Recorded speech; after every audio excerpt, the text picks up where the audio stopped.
Hey guys, how's it going? So, today I figured we could do something I've been talking about for a while as we played through our second save file here, and that's the Straw Hat kind of Easter egg achievement. I've shown it several times, but it's just a really strong, like, legendary armor you can only get by doing this quest, and it does eat up an entire run, and it also actually gives you, I believe, the blessing Catharsis. Very powerful. I've actually wondered what the pathing people take on Hide Madness runs are, because it goes up to, a decent level, because it's all the corruptors alongside the actual madness difficulty. But I think I've only done up to like 6 or 7. But it's so powerful. The issue is you have to go a very specific path, which really does kind of change things for me. As far as other streams go though, since I haven't streamed since last week, I have a couple more ideas on Genshin Star Rail streams. We'll have to kind of play it by ear. But I don't have class Monday, and maybe I'll find something to stream tomorrow. It could also just be more across the Obelisk, because I'm still enjoying this game. But I think Arknights, I've been talking about it for a while. Arknights IS4 will probably be within the next month or two. And once that comes out, we'll stream a lot of that as well. Hades 2 when it comes out, it's like just, I think maybe the next month or two that I'm just not sure what I'll stream. But anyways, I think we'll go ahead and do it on Madness 1. We could do Higher Madness as we go, but when we're just unlocking things, because I usually don't go the entire run, I think we will this first time. We'll kind of just see. As far as characters too, we might maybe try and grab some of these other characters towards the end.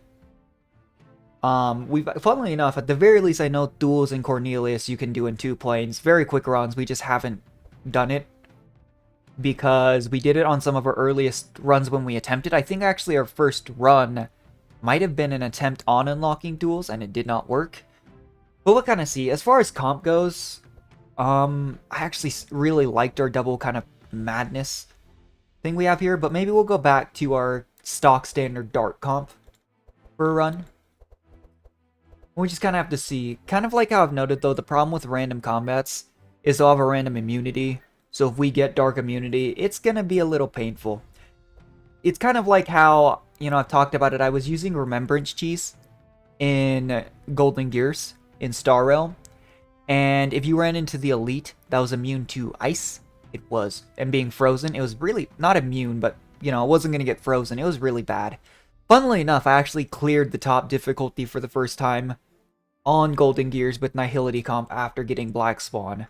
Because even if Black Swan Kafka might not be the strongest comp in isolation, they're really strong with all, the suspicion buffs and stuff from SU. Anyways, we're going to have to spam restart here until we get the purple node right here. That's just kind of the way this achievement goes. I know we've seen it multiple times. I don't know how hard it is to reroll for it. You would assume purple nodes aren't super common. It's what makes some of, the buffs later on kind of annoying. So we've tried 3. We'll just nix all of these and keep going. I hope it's not like Hades, though, where if you just restart, it doesn't give you that opportunity, because that would be incredibly awkward. I'm seeing different nodes here.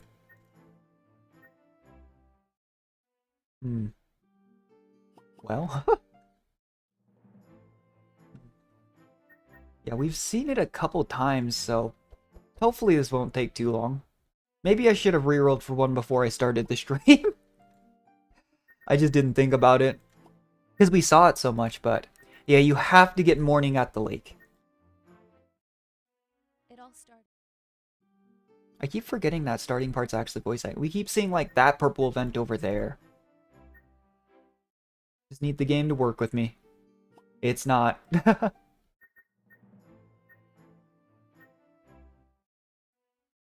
Where is it?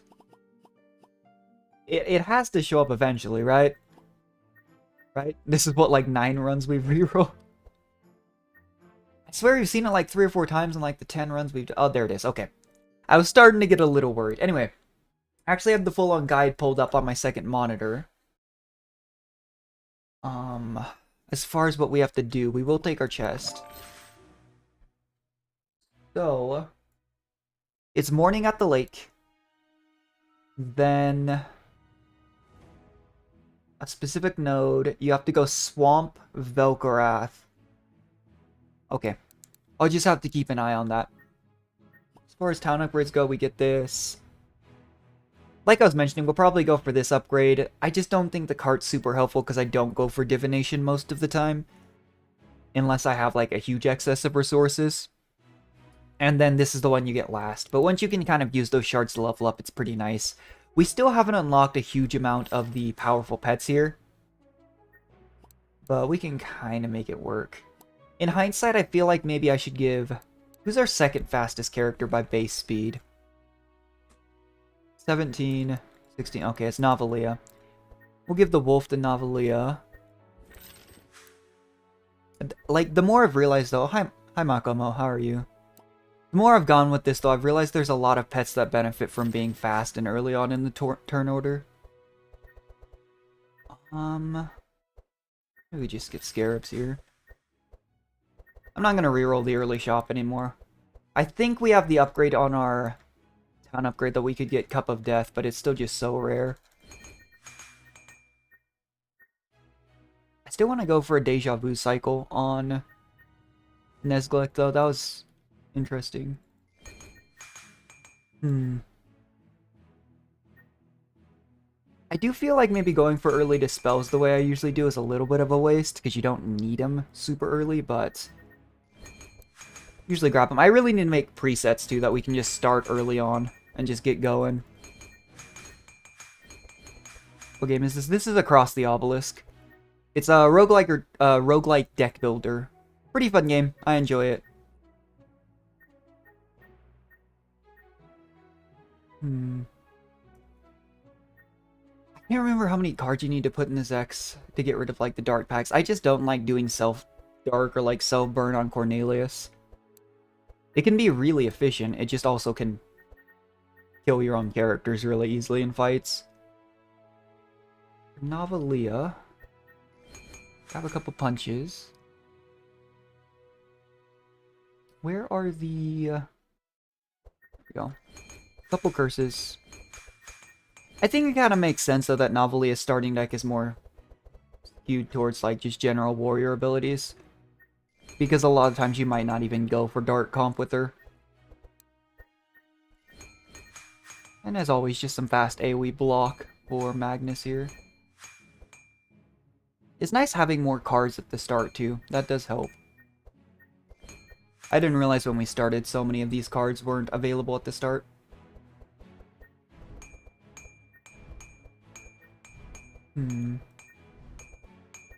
Yeah, the starting town, that's something that happens a lot in multiplayer, though. You spend forever in the starting town.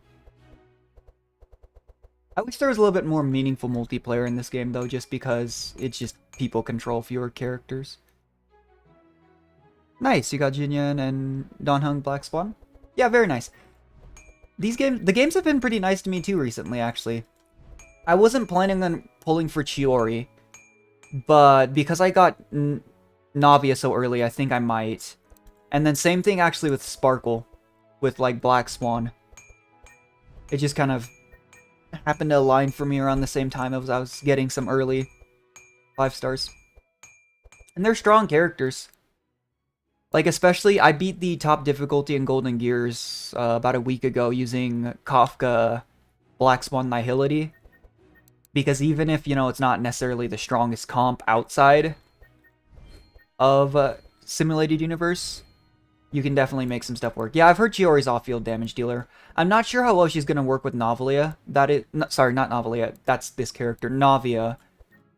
Because I've heard that her kit might be a little iffy. It's hard to know.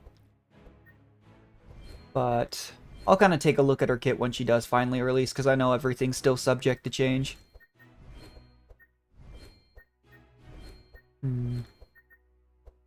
But I've been enjoying playing Navia so much in that game. Like, it's the first comp in like 2 years I've used over Raiden Eula in the overworld that I've considered investing into more Geo characters. Like, I never really was interested in getting Albedo, but if Albedo's also gonna work with her, we'll see. Trying to remember what high value cards I need to get rid of.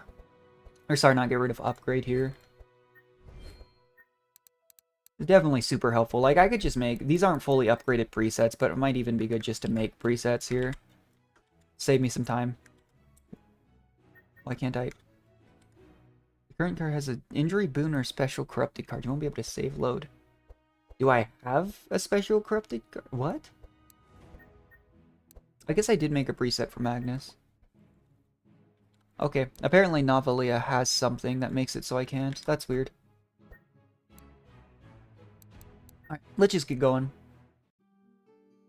We have to go to Morning in the Lake. I believe Morning in the Lake pulls you up here. I have realized, though, recently, I talk about how fast Dark Comp clears the early game. Pretty much any comp fast clears the early game. That's not who I meant to hit. And the one downside, too, is I always talk about it. Being able to go to the Rat King on Dark Comp is really helpful, and you can't do that with Morning at the Lake. Maybe I should have done Nest Collect Comp. We'll see. Ultimately, we're still only at Madness 1, so I don't think it'll be an issue regardless.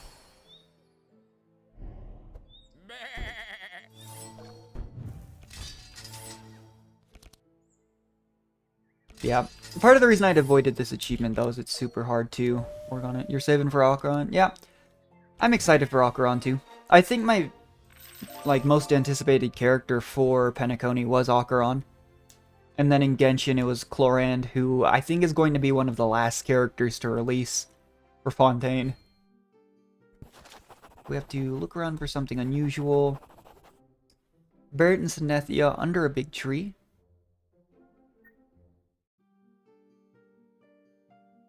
Yeah, okay, it's this node.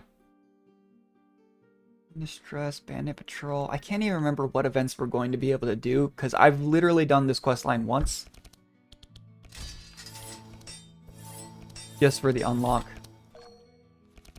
It's kind of like I said, funnily enough, right before I started streaming is when I just had finished finally getting every unlock in this game on my main save file. So I really hadn't done much messing around with madness levels or other stuff.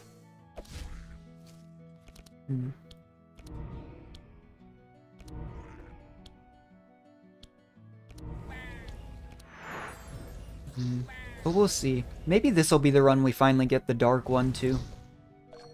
Such a good item, but we still haven't even seen it.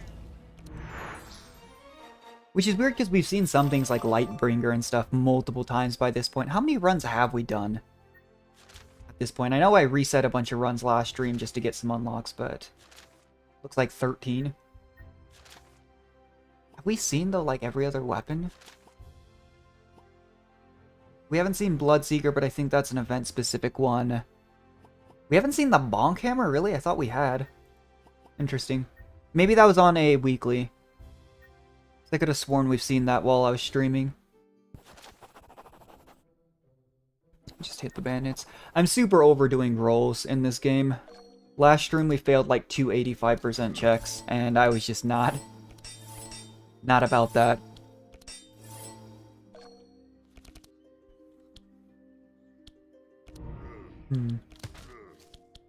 Let's see. Novalia just always feels so overkill with Dark Comp early. Because she just clubs things to death long before they even take the dark procs we need.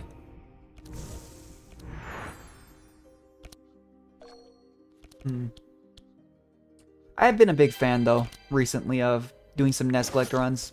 I've been doing the weeklies on my first save file because it unlocks the card back for every save file. And it's been a pretty good time. The weird thing is, though, they call it a weekly challenge, and I'm pretty sure it's every, like, 2 or 3 weeks. It actually resets. But they're fun. Lunar New Year one had a bunch of different dragons that you could put on as madness modifiers. Let's see. Grab and intercept. I always have to remind myself how balanced Navia's cards are. Yeah, she could use more low-cost warrior cards. Don't know if I want a shield bash, though. I like violence. I mean, 79. Okay, well, we got it. I always don't mess around with corruptions because even though they're very powerful, if you fail, it just puts like an injury in your deck. I'm sorry to hear that, Makamo. I have not dated anyone since high school, and that was a while ago. Hopefully things get better.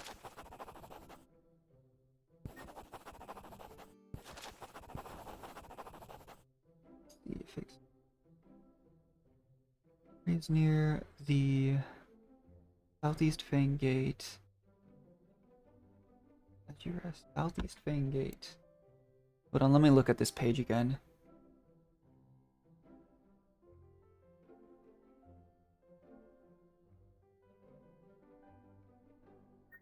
Okay, so it's here.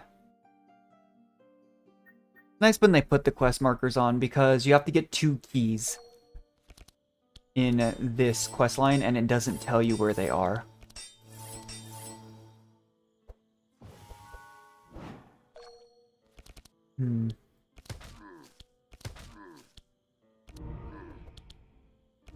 Yeah, I feel like dark immunity though isn't super common.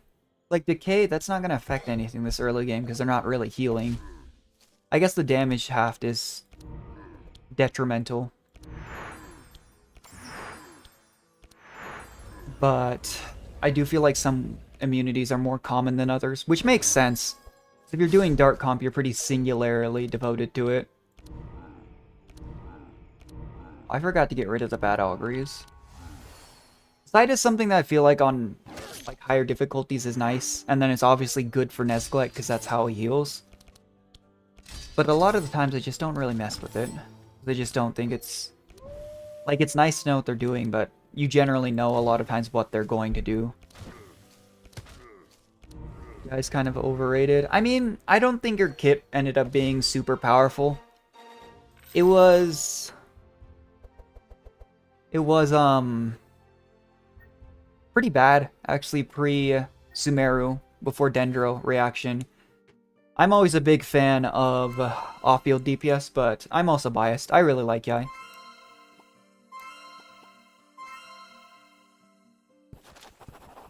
Here we go, so here's the chest. Oh, we get some items out of it. We don't get very good items, I'll tell you that much. Okay. Let me grab like this and this. Even corrupted, these items aren't super powerful. Alright, on to Yumur. And we just have to go to the marsh. Part of the reason, too, that I picked Malika for Dark Comp here is because I'm fairly certain you need to take the boat. And Malika can bypass the boat check because she has one. Curse of Shadows. I wonder if this is one of the questlines that gives you enough XP that you hit 5 before the twins. Because from what I've seen, it seems like the only way to hit 5 before the twins is to take a specific option at the library node because it gives you a ton of XP. Which is weird.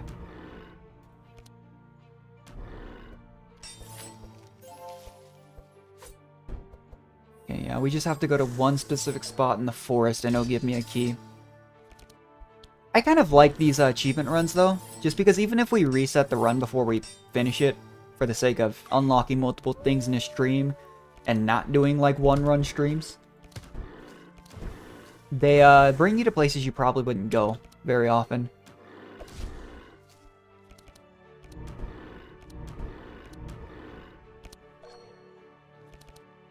There we go. Not too shabby. New battle plan? Kind of like the idea of battle plan, actually.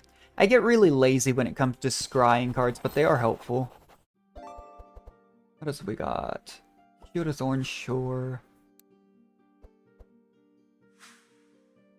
I mean, we really don't need to get anything here. It's just nice.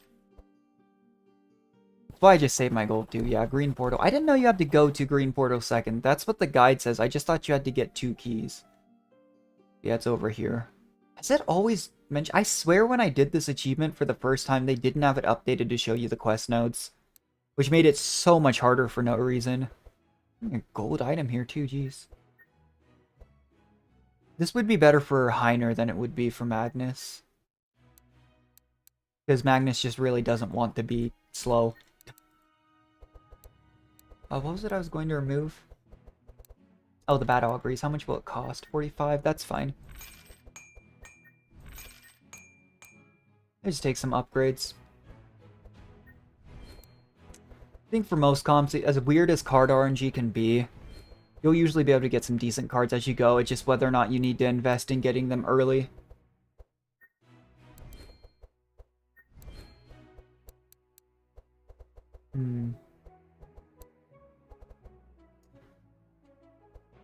Crystals are generally pretty good. Let's get going. So yeah, Malika can pass either of the boat checks, I believe, and then we just need to head up top. I think she can actually go into her house and collect things. Kind of in the same vein as what Yager can do. Oh, it's the bunny. And it's immune to dark. The problem here is I think we're supposed to focus the bunny, because if I remember correctly, it multiplies if you don't. That's like a purple event in the blue zone. As evade. Because I think if it has any open slots on field, that's when it does it. And if it's all immune to dark, which I don't know if the clones will be, it would be very bad. Yeah, this battle plan. You put 2 on top of the deck. We don't need the punch. Do this.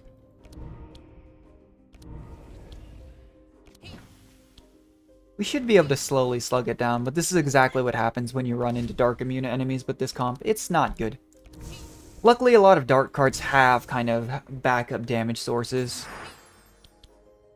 In Dynasty, we're putting down bleed, we're putting down poison. Malika probably does want to keep focusing others just to put that dark charge down for the heal. But this is also why we're doing this on Madness 1. So if we ran into a dark immune creature, we didn't just die.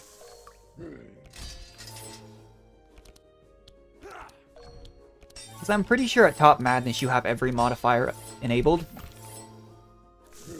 So if you run into super buffed enemies that are immune to dark, you're just going to lose. With this comp at least. We're getting there.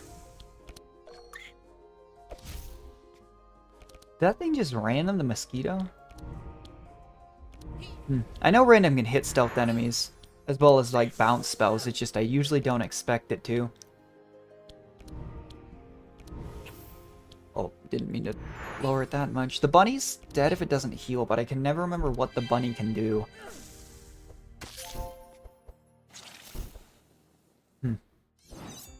But I'd like to, maybe before we finish all the unlocks, start doing higher madness runs, because I think that would be fun. Unfortunately, we did do too much DPS to this thing, which could be bad. Because the bunny won't die until... That's what I was worried about. Is this one immune to dark? It is not. That's actually really helpful. But this becomes a very big problem. Like I was saying, in the blue zone, there's a specific node that works entirely off of that, and it's a nightmare.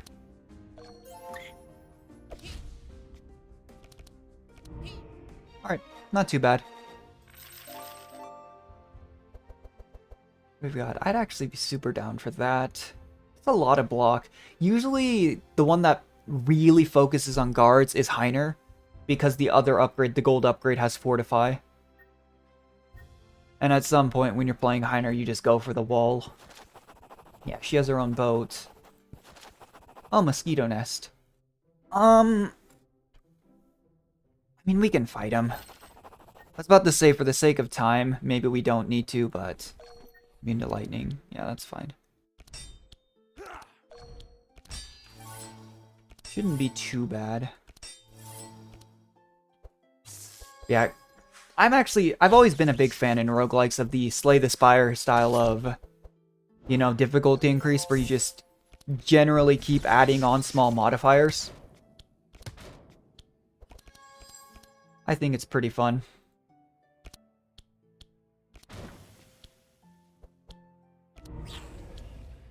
Makes things interesting, while also not completely changing the game as higher difficulties go.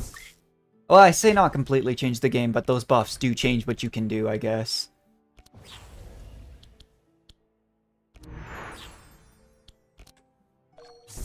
What else have we got?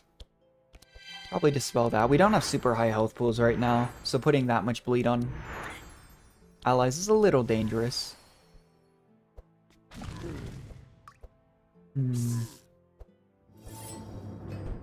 Ow. I forgot this thing can do the Dusk and Dawn strat where it gives itself block and then just clubs you with it. We are taking a lot more damage than I thought we would. Maybe I underestimated the Madness one, huh?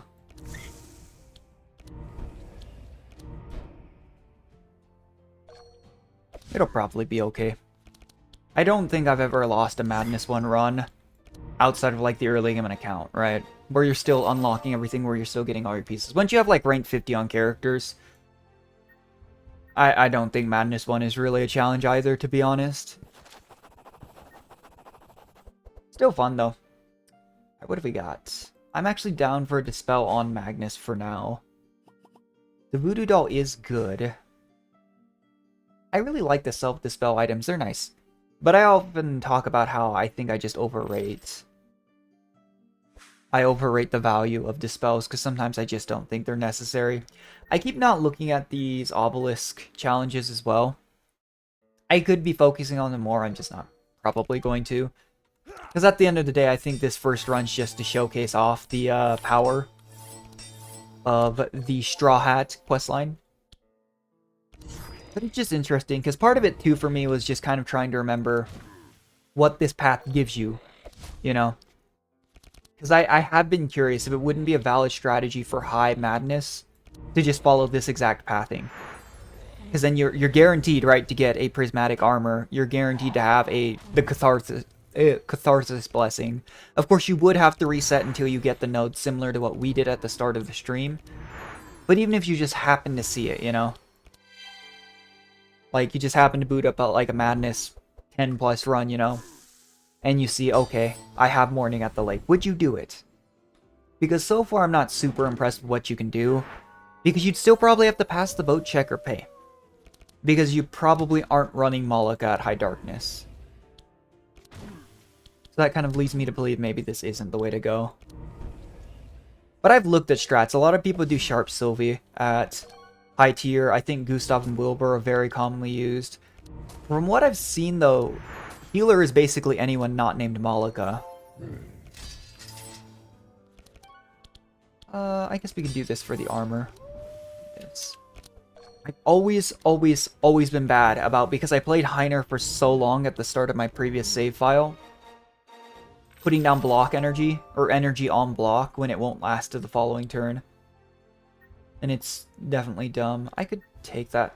I hesitate to take high cost cards when I'm not running comps for it. Just because a lot of times they end up being dead cards in your hand. Hold on. Okay, we have to do Western. Oh, that's how you get it. Okay. Didn't know that, I'll be honest with you. So you're guaranteed an early prismatic weapon as well. This does make me kind of wish we were doing our previous comp here. But we'll give it to Novelia. She can multi-hit with, like, Vengeance. I guess I could still... Like, I could give Zek this. Or maybe I'd give Zek the candle. I just gave him the Corrupted Potion, but being immune to Dark is something that's very valuable on Zek. And usually can only get that through Blackguard. And then sure, you want to do some flame damage, Malika. This is also not... Yeah... I hate to get rid of all the stuff that I was just excited about, but still. Duality, Dart 2, Dart 2. You take the key, you're on the lookout for other keys, okay. Yeah, see, it doesn't show another quest marker. But what this guide is saying is we go to Velkrath, we go to the mini-boss in the volcano. We could maybe look for a forge weapon, too. Oh, it's the Minotaur. Water. Yeah, it's just some of these, like, who's going to... Like, I don't know why some of the immunities are so useless. But I also feel like, again, maybe they made them more common for the ones that are unhelpful. I guess we should use Battle Plan when it's available to us. If nothing else for the fact that it gives us extra energy the following turn. We should probably wail on the Minotaur as much as we can before it gets a chance to stack Fury. Because a lot of the time, actually, I think I've mentioned this, I always go blue zone second when I am playing Dark Comp. But I actually go Arena Champion buff a lot as well for my third zone, which does require you to fight the Minotaur. But who knows? I really like the Sands of Ulamin area. I just don't feel like there's a whole lot of stuff there unless you want to like corrupt Orbi or get Bastet's Blessing.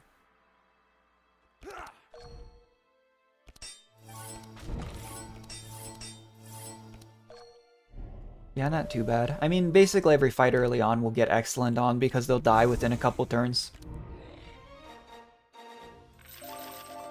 So, not too bad. Ooh, I'm tempted. I keep giving Magnus just only blocking cards, but I feel like something like that, where it's...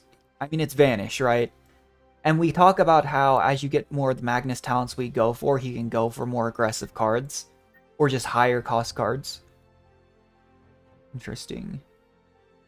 Discover 3 and shuffle 1 into your deck. And it's X cards from your class pool, huh? Let's try that. That doesn't sound too bad. I don't have Gruckly either, huh? I really doubt we can get Gruckly. Though, I think you have to get the fish from the fishing event too, maybe. I don't know. I literally only use Gruckly when I'm going meme comp. I'd like to show that off one day too. Similar to how we're talking about the One Piece achievement. Because Gruckly can actually just one-shot the final boss if you set things up right. And it's really funny every time. Let's pop these out. I'm just so bad about scrying cards too. I just forget to use them. It's why I just tend to remove them out of like Nezglek's deck. Especially because he has like 4, I think, at the start. Because I just don't use them, and then I see them at the last cards in my hand, and I'm like, huh. Was not helpful now. I think it's actually Wilbur has one like that too. Where it's like draw 2, it's draw, I think, a spell, and then put 1 card on the top of your deck. So if you do that as the last card in your hand, it does nothing. And I'm just so bad about it that I just don't even give myself the opportunity to miss it, so I get rid of them. Definitely not the way to go, but, you know. Let's see. Because the thought was, you know, the vulnerable and specific would be really nice. Crack is only good for, like, you know, blunt damage, which I guess Novelia does some as well, but it's not generally what you're focused on. But I've always liked that in this game you cannot kind of mold characters to do what you want, or what's necessary at the time, but they do still have some kind of specialty, making them feel still very unique compared to other characters in their class. But let's fight the Hydra. We're going at a pretty good pace though. Been about 30 minutes and we're at the end of the second plane. I realize pretty much no matter what you do, runs are probably going to take like, you know, solid hour at minimum. Even if you're doing zero, like Madness 0, no modifiers, and you're just speed running it, it still takes a while. And that's why I've talked about it when we do our achievement or unlock runs. A lot of the times I will just get what we're looking for and then exit out. Because it's just simpler that way, and it can kind of guarantee that you get what you need. But that is also why my main account has a very low win rate. Because if you count the runs I've actually tried to complete, I have like a, I think like an 80% win rate. I was looking at that. But if you count all the times that I reset runs, like, oh, I still remember when I was doing the forge runs.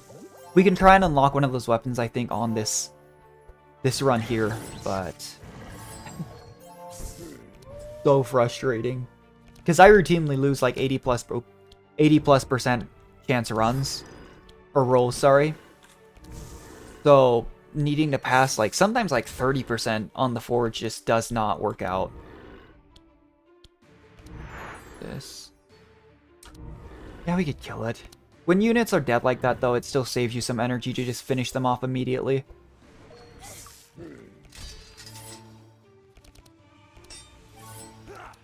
Do this.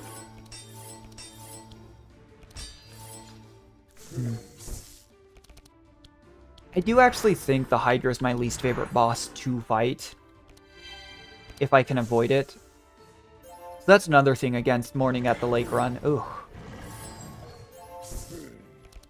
Like, I feel like the Frost Dragon, you can get around it as long as you're careful, and if you have enough dispels to get rid of Frost charges. It does also do some insane damage, I guess, but it's mostly Frost. I don't know. The Sands of Ulaman boss is kind of hard, too. Ooh. Maybe do this. It's hard to know, like... Like, this is really good for Gustav. Does it do anything for, like, anyone else?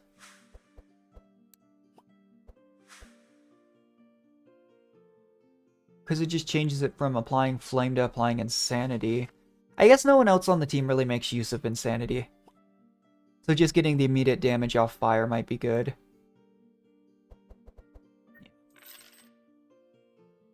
I feel like I'm not the best at optimizing equipment. I just kind of take what I can get. Alright, so it's red portal. Strange team. I don't remember what this is. I don't remember what this is.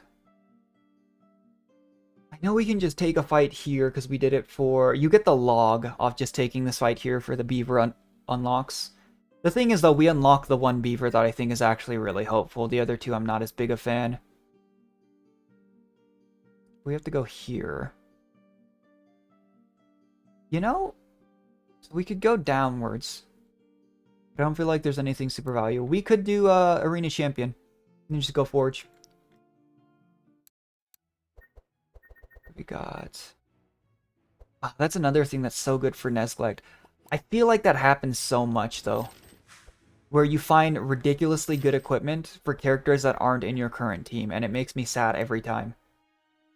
Like, I know the first time we see Dark One, it's gonna be on a run that we don't run Dark.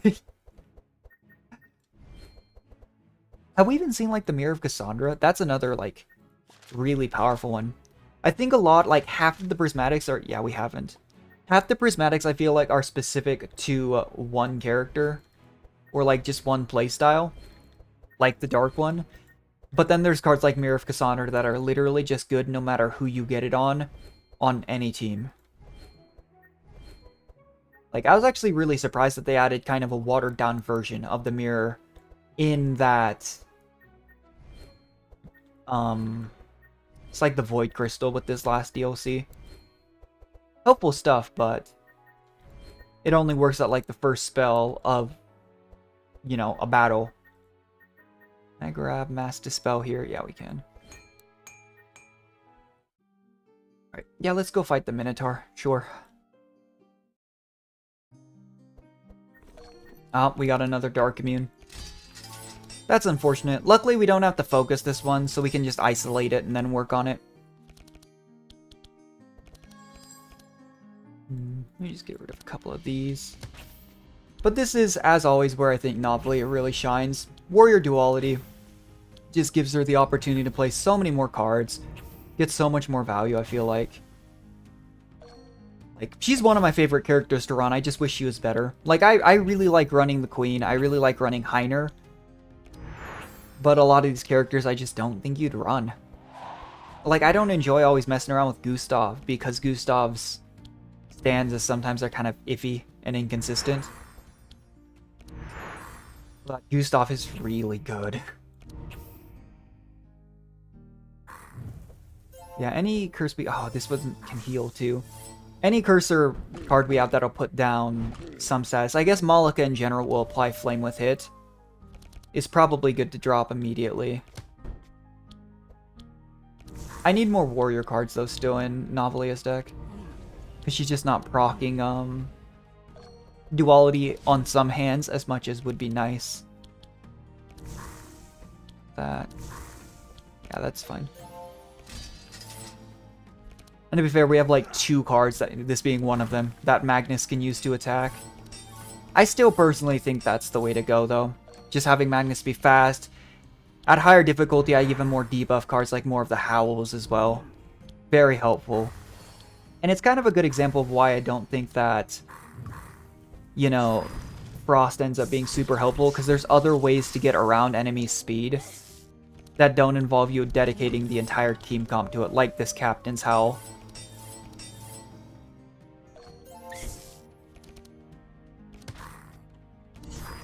There we go. Not so bad. No. No, I will take a mana gem. No. I wish there was a way to, like, kind of ban certain cards even, you know? If you could even ban, like, maybe a, I don't know, a tenth of the character, like, the cards for each character, just be like, I don't want Malika to gain these 3, like, holy spells, because she'll never, ever take them. I think that'd be nice. Okay. I don't know if they'd ever consider doing that, because that maybe seems like it's a bit too powerful, but you never know.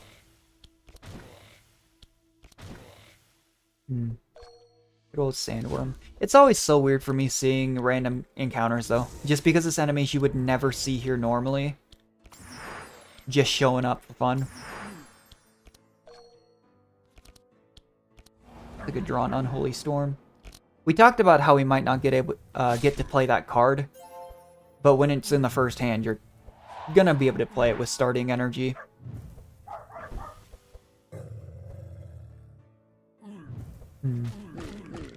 I feel like we took more damage in the second plane than we're going to take in this plane from, like, anything.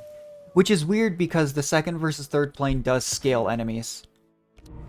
Like, if we were to take the Swamp Plane second, they would have done more damage, which is terrifying.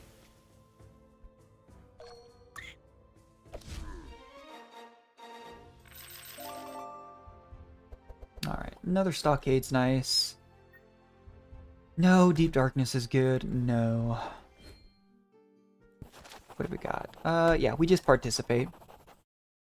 Get you some free resources, get you the Arena Champion buff. And any buff in this game is just nice. Just because the way they run buffs is, as soon as you draw it, you get it for free. You draw another card to replace it. Like, I do actually wonder what the maximum number of buffs you can get in a run is. I'm sure somebody's, like, calculated that out and seen. I just have no idea.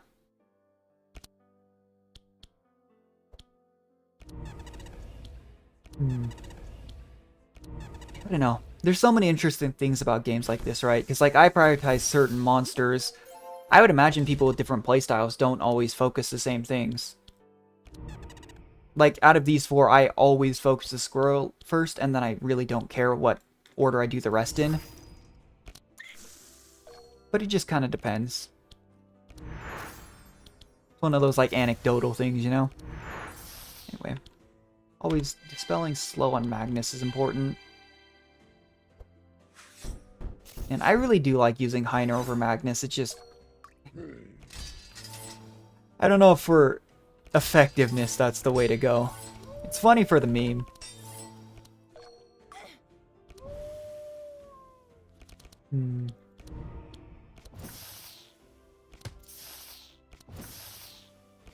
There we go.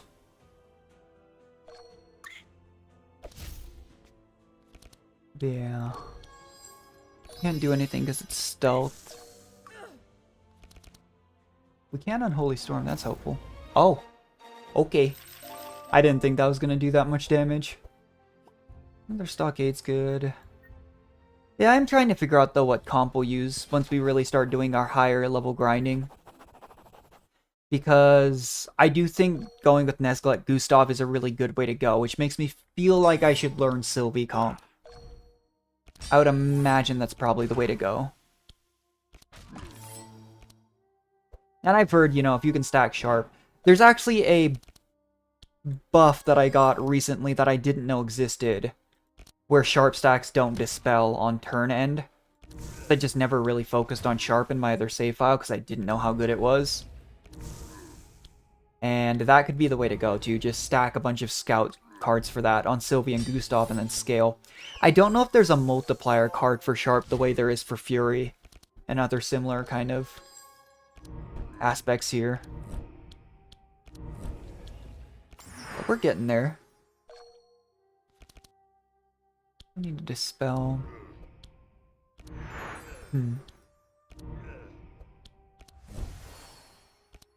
Yeah. I think, honestly, with how many levels we have, we're not even max rank on every character with all the perk trees unlocked. I actually think we could start doing unlocks on even higher than Madness 1. It just takes longer. And these runs can already take so long that I don't know if that's what I want to do, but I enjoy playing this game.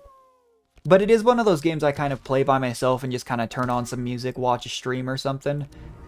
So, you can't really do that when this is the stream you're playing. But it's one of those games I wonder like how streamers would do like... trying to think of a good example, but they'll run like YouTube videos in the background and react to it and stuff. I know that's something people will do with games like this. I don't know what rules there are around it, you know? But... do I want that? I don't feel like Magnus with what I have really benefits off Fury and Powerful. That's interesting. I mean, how likely are we to run into Bleed on the last floor? There's so many cards I feel like I just don't take because I don't have experience with them, so I don't know how well they work, that are probably really good.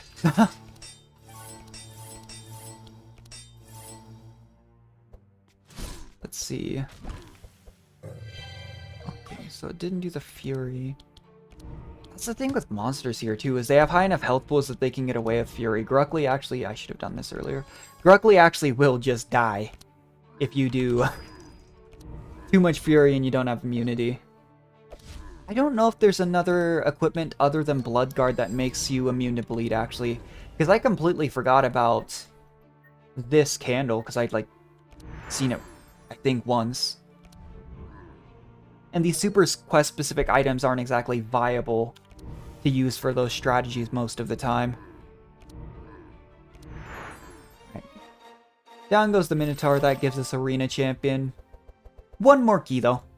And luckily, the Straw Hat isn't super far into the last act. It's... I think I pointed it out. It's the center area on that first map. Ooh. Ooh. Yeah, let's do it. You can see a night enemy on this floor? I didn't know that. I knew we were seeing other enemies on the next floor than just the knights, which is normally what you see, but I didn't know you could see them this early. This is gonna hurt, though, because they have so much extra speed that Magnus won't have very much value as far as block goes. And I actually don't think we want to focus the champion here. Don't get me wrong, the champion's scary, but... yeah, like here, it doesn't do me any good to play any of these cards. I just really want an early Citadel. That sounds so good. Mass Dispel would be the... let's go greedy. Yeah. I mean, the defensive play probably was the way to go there, but the sooner you can kill, you know, you can get lethal damage, the better.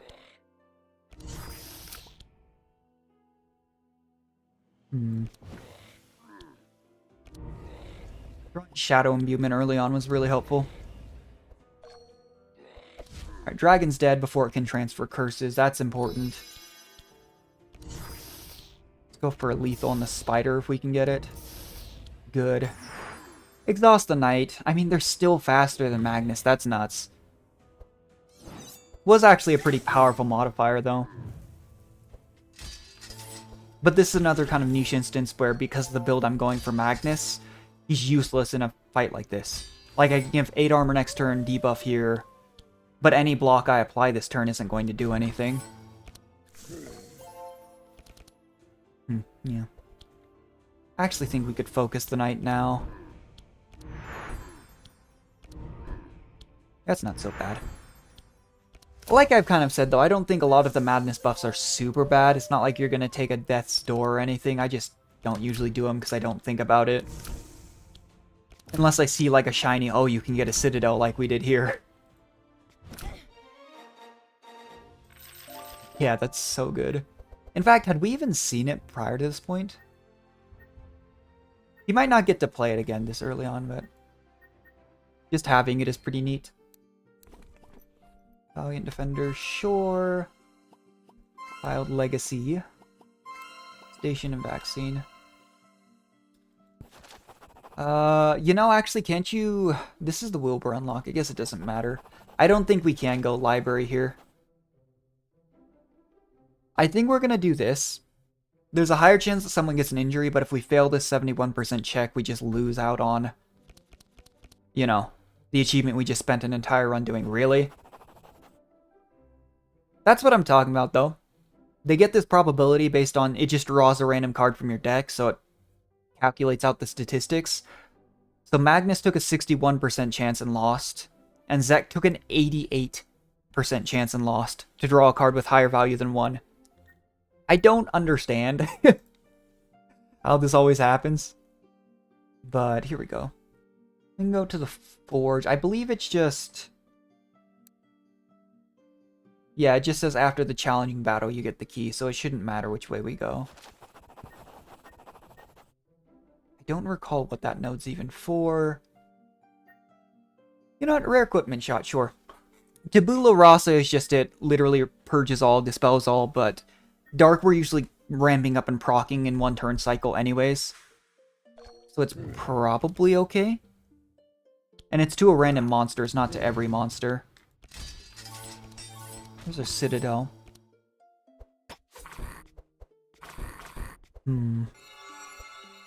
This is actually an elite that I might want to focus because of the lightning damage. But at the same time, I just think taking a monster out is usually the way to go. Doesn't matter who it is.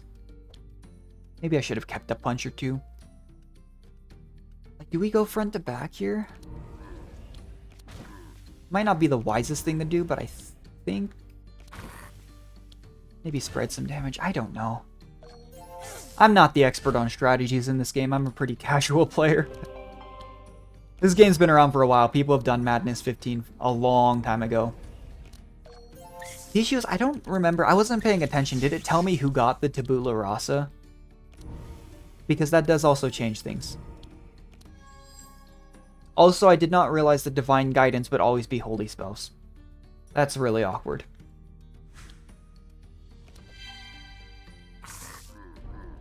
I thought it was, just from a quick glance at the description, I thought that it was just any spell from the healer's card pool. It's fine. A really cheap holy spell is still pretty high value.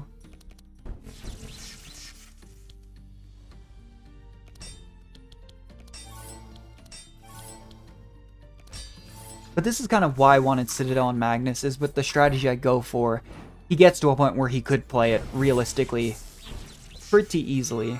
There's the Tabula Rasa, okay. Yeah, not a huge issue. Start up on that, and then, yeah, maybe we just go front to back. Because if they have Tabula Rasa too, this thing isn't going to hold spark charges on us either. Oh, I wonder though... No, okay, Energize doesn't count as a buff to be removed. So many, like, interesting little things like that that I really don't know how they work. I guess maybe it's worth trying to proc Dark once there, yeah. Because that's kind of like what I was talking about with Tabula Rasa, is if you proc the Dark, it doesn't stay as a buff that can be removed. Whereas most other comps in this game, that would be actively really bad. Oh, a Scarab. Wall and enemies taunting. That's a bit unfortunate.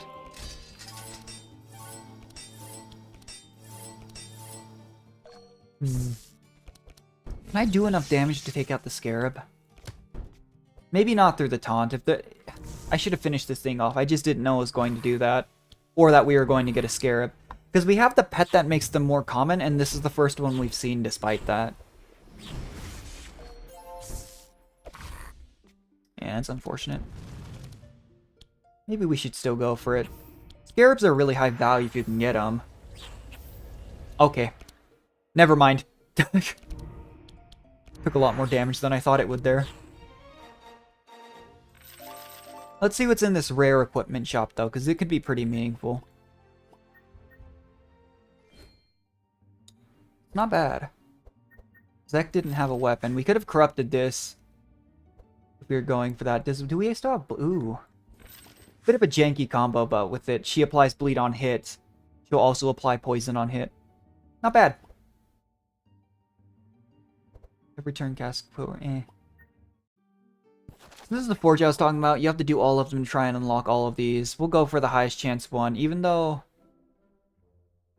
to be honest, I won't use any of these. 70% chance. You can do it, game. You can't do it, game. I just, like... Oh, first Zek failed an 88% chance to get into this cave. Magnus failed to 61. This was a 70. I'm not even mad. It just makes me kind of sad. Like, at least I have this documented on stream the last few ATO streams. I don't know how. But every time. Let's open the box, sure. Oh, that's where you get the key. I'm glad I opened that box because I didn't remember that. As far as I know, though, this is all we have to do before we go get Straw Hat. Oh, that hurts my feelings. Like, the injuries aren't so bad, though. We can just remove them at the next town. It's just annoying. I don't know how it happens so frequently.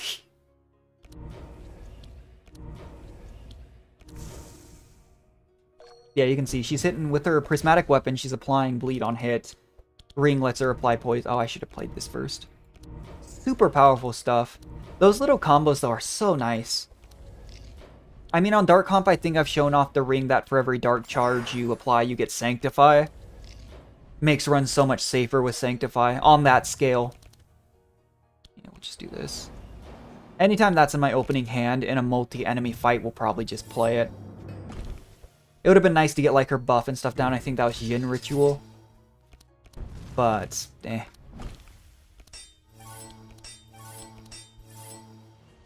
Yeah, Magnus is good at debuffing. And Vulnerable is a powerful status. Because it doesn't discriminate between damage, you know? We'll take a push forward, actually. Here we go. Hello, big machine. I still don't know what you're actually supposed to focus here. I know if you just focus this thing, it should just kill it. But if you can't focus it down, focusing that is a really good way to die. Because the other parts actually do a lot of damage, but I don't know which parts, like, for example, the high priority, right? And because I'm simple, I usually just go front to back. If I don't know what to do, I go front to back. Yeah, it's when it blocks it does that. You'd use the Curses of Exhaustion to apply slow, but they've already kind of anchored themselves with Shackles. Please don't bounce to this. Ow.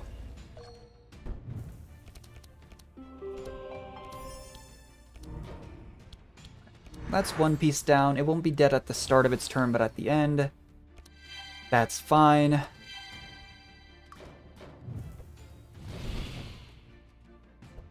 I keep talking about it, but that's why I don't like poison builds, though. Is giving them one extra turn to maybe self-dispel, to do more damage, to heal. Just, doesn't always go very well. Although, I still think there might be... Oh, we still can't play it. I still think there is a way to, get Bleed to proc at the start of the turn, I could swear, but I don't remember what it is. It might be a talent tree thing. It very well could be. Because they have a lot of those kind of weird talent tree interactions.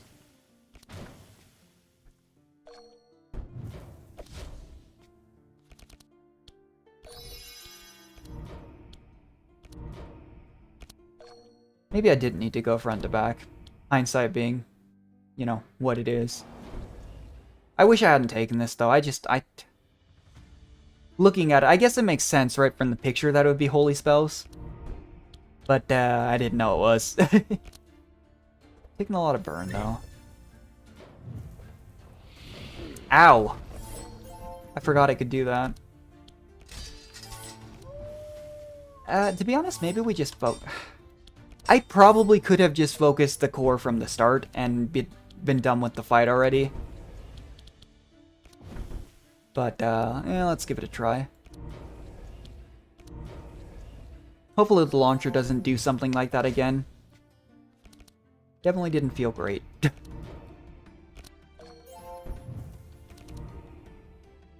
Probably worth dispelling here.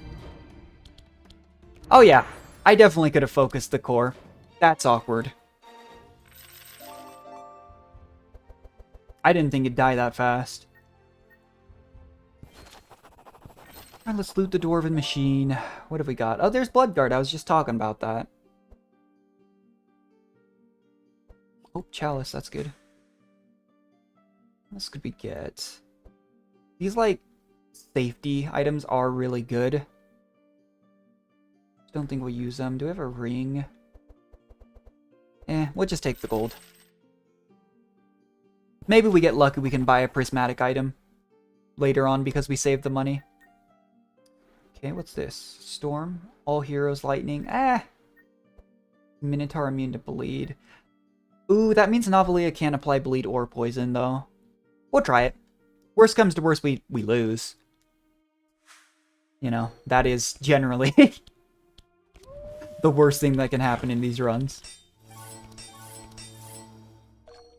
I definitely think we focus Minotaur, though, here. And let's get rid of maybe this and this. We can have Novalia just go ham with Vengeance here. Yeah, I think we might even be able to one-shot it before it gets a turn, which would be pretty big. Because once this thing starts stacking Fury, it hurts. Oh, a lot. But we got away with it. Not too bad. Yeah, we do Vaccine. This would drop Unholy Storm. Not bad. Malika really does excel in this comp. The amount of healing she can do when other people are also applying Dark, in addition to just applying Dark and hurting everything, is good.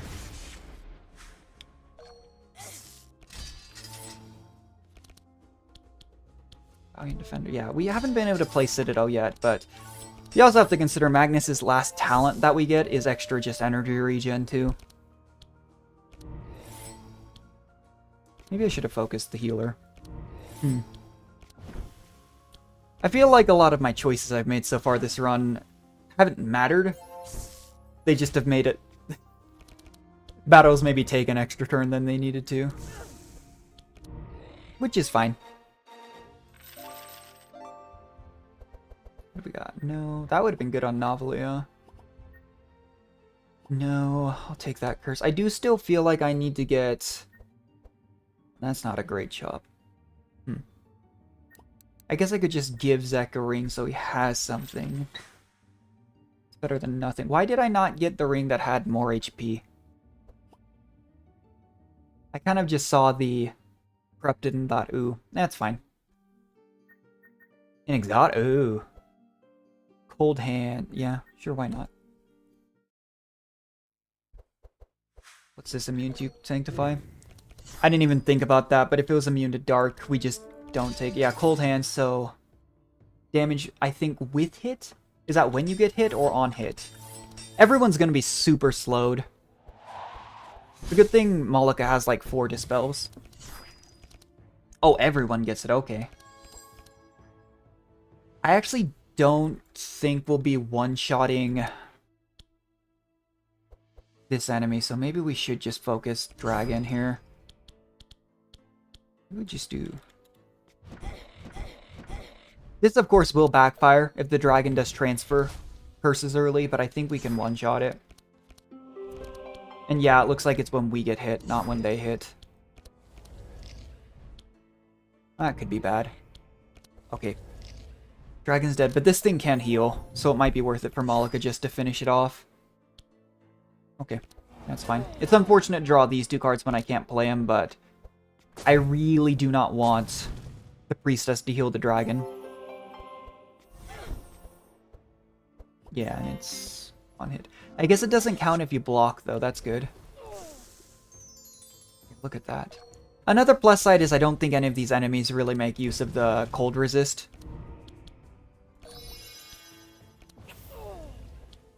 Scarab kill, too.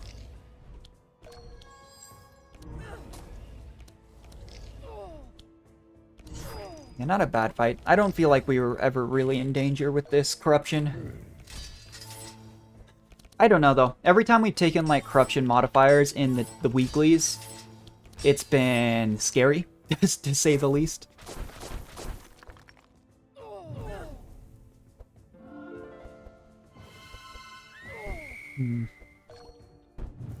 Probably go ahead and focus this thing now. I think this thing eventually can actually silence.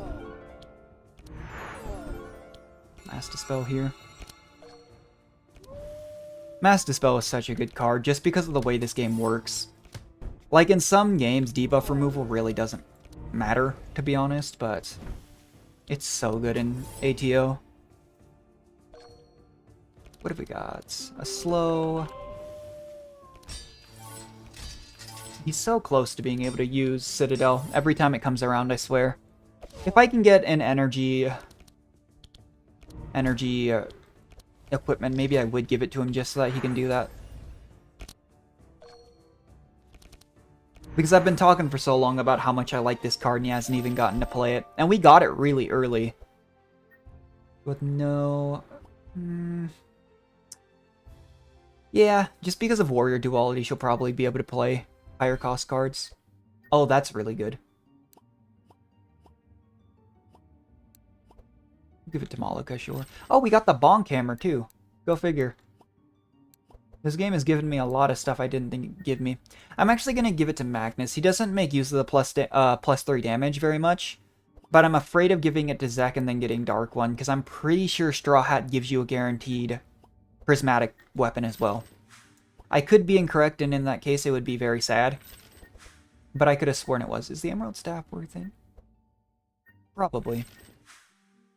That's where we spent all our money, though. We saved up for so long, and we just got some pretty huge gear. Having this many prismatics is actually really uncommon this early, funnily enough. We have Bonkhammer, Bloodseeker. Wolfie doesn't really count. I mean, I say this many, it's only 2, right? But still, that's not common for prior to the 4th plane. Very happy with it.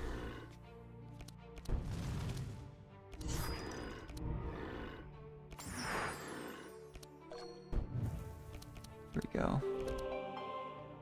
Ignito's got a decent chunk of health here. Oh, Curse Spell doesn't apply to Darkness Falls. That's unfortunate. I thought it did. The weird thing about things like that, too, is you don't want to use Warrior Duality necessarily, because it's based off how much energy you spent on that spell. The problem is I don't think she has any expensive curses in her deck. That's a problem I've run into a lot, though, and I don't think it's super detrimental. But look at that. Because the Yin Yang badge, 25 HP when it's hit by an attack. Like, and I don't know why, but there's so many of those things just for Dark Comp specifically, and I think it's to help make up for the fact that it's bad at higher madness levels, because you can get, you know, extra poison, extra bleed, sanctify. Very good stuff, and it makes it so you're not solely reliant on, you know, just the dark proc. The problem is when enemies are immune to dark, those kind of, for every dark charge you apply, it does this, don't do anything anyways. Which kind of defeats the purpose, but it's still nice to have.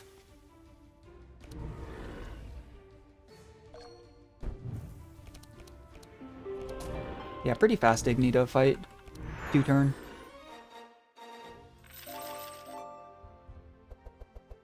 No, oh. Yeah, I'll take it, why not? Curse Nomicon as well. Titanfall isn't, like, the best, but because warriors have such high HP pools, like, it's really good on Yager. But just having a high HP pool makes it feel pretty good. Who has dud equipment? She needs better armor. There's no armor piece here. Better ring for Malika could be good. Take the money. So much of the boss of each plane's equipment is like oddly specific. Yeah, we go here, here, and this is where we get it. Pretty nice. I don't even have the money to buy a prismatic. I shouldn't waste it. Go ahead and take off this. I still can't believe Zach failed an 88% check. 61 was reasonable, 88 was not. I could remove the Divine Guidance, but it's fine. It's one for like a pretty cheap holy spell, you know? Could be worse. Stockade. I always hesitate to upgrade Stockades because they're always vanish. And you get some more value in a card that keeps cycling through. exhaustion do. I actually am super down to make these vanish though, because not super useful. What else could I? Let's save the crystals. We do still have the carryover. So pathing, unfortunately, we can't sell the trophy for this because this merchant always has a prismatic, and then if you win the roll, if you fail the roll in warehouse, because you can choose which pile you go for, you get a regular item. If you win it, it's 1. If you actually get a critical success, it's 2. But you have to get a really high roll to get critical success. But either way, we gotta go here. Insanity doesn't really matter. Pyroblast. 19 Sanctify, that's so much healing for enemies. What? It's good to collect, though, extra, like, gold and crystals here at the end, just that you can... Why is this always first? Just so that you can give it to your next run. It's like 30% retention, I think, right now. It upgrades with your town. And let's focus the elite here. There's 2 healers in this group. So I'd really rather them not just sit here and spam heal everyone. Plan. I'm actually gonna do this. Grab the punches. Keep Curse of Torment. Maybe I should have kept one of the specific ones. It's interesting because I always feel like when you have the option to make a card target a specific monster versus like a set one or random, it gets stronger effects when you can't control it. Like it gets Scourge off the front monster version of Dark Blow, as opposed to the specific monster version. Jeez. Yeah, it has like a Yin monster, kind of similar to the one that Malika has, actually. You can see, just getting extra 15% damage just from having Arena Champion is so nice. And again, whenever you draw a boon, it just... When you draw a curse, right, an injury, I should say, it doesn't replace the card, so you just have a dead card and it's an injury. But boons do replace themselves, so it's literally just free buffs.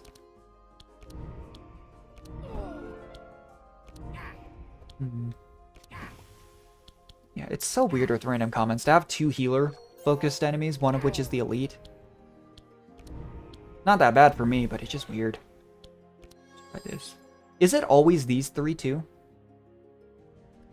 I actually feel like, I mean, we have a block card and we have Divine Power. That's a weird one. That almost feels like it was a card meant for Leia.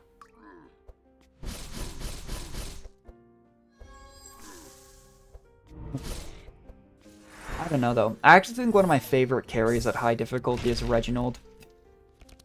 I was looking through at the Bless buffs you can get, and it's actually kind of gross. Like, he has one where I think it's Bless doesn't drop at the end of the turn or something like that, but it doesn't increase healing received. But half the time you run Reginald with another healer anyways. So, there's that. Yeah, I'll take that. I'd like some more expensive curses on Novelia, actually. We go south here. It says we need to go south for the key. I assume what it is if you go to specific... Because I think there's keys in the blue zone as well. I think it just... Probably the path depends on which keys you grabbed. Because the guide I was looking at says grab the keys from green, which was on the quest marker, and then go to the key in the red area. I don't know if it's like the sewer key you get from the blue zone counts. It's so hard to know. Just saying it's a key is, you know, vague. Because, you know, you could pick up a jingle of, I don't know what the word is, of a bunch of car keys. And, just because you have a bunch of keys doesn't mean they'll fit something else. But that is kind of game logic, I suppose. Like skeleton keys. You're never going to find a key that unlocks literally everything. The closest you're going to get is like a hammer that you can just break the lock.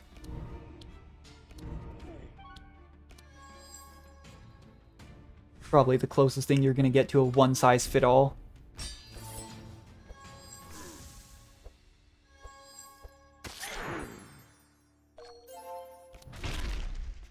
This monster I feel like is such a joke unless you're running Bree. And then he just one-shots Bree. Actually, have we... I'm actually going to save energy here. We keep talking about playing Citadel. He's got enough energy that if he draws it next turn, he'll be able to play it.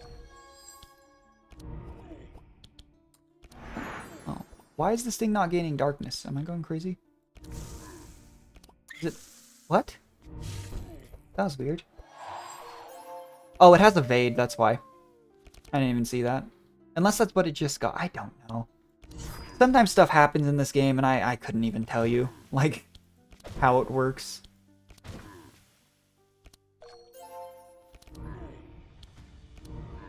Take that one out. That one out. We can divine power. Maybe Zek. Zek's probably strong. Oh, you can just... Oh. Oh, I need to do that card more on Reginald. What? You can overcharge it and just give a ton of bless stacks. You basically invest energy from one turn and then they just blast something. He didn't draw Citadel. That's disappointing. And I'm not going to stall out just so he can play the card. Be funny, but unnecessary.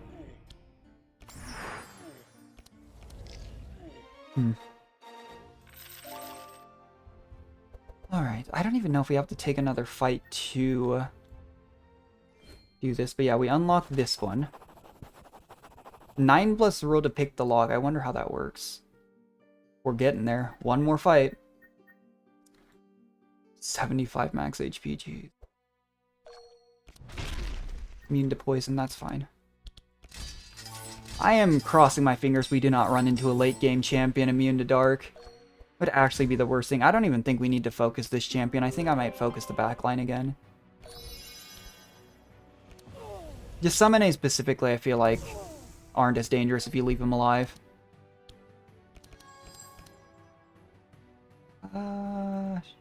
Sure. The punch. I just really don't like the Dark Angel. That's all it really comes down to. I don't need to focus it, I just don't like it.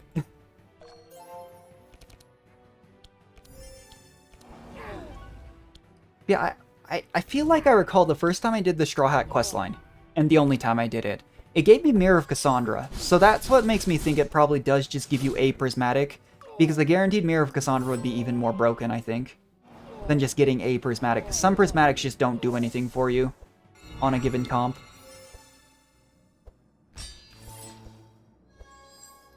Yeah, that's the bleed, and it does go before the potential heal. I think we focus number 2 here.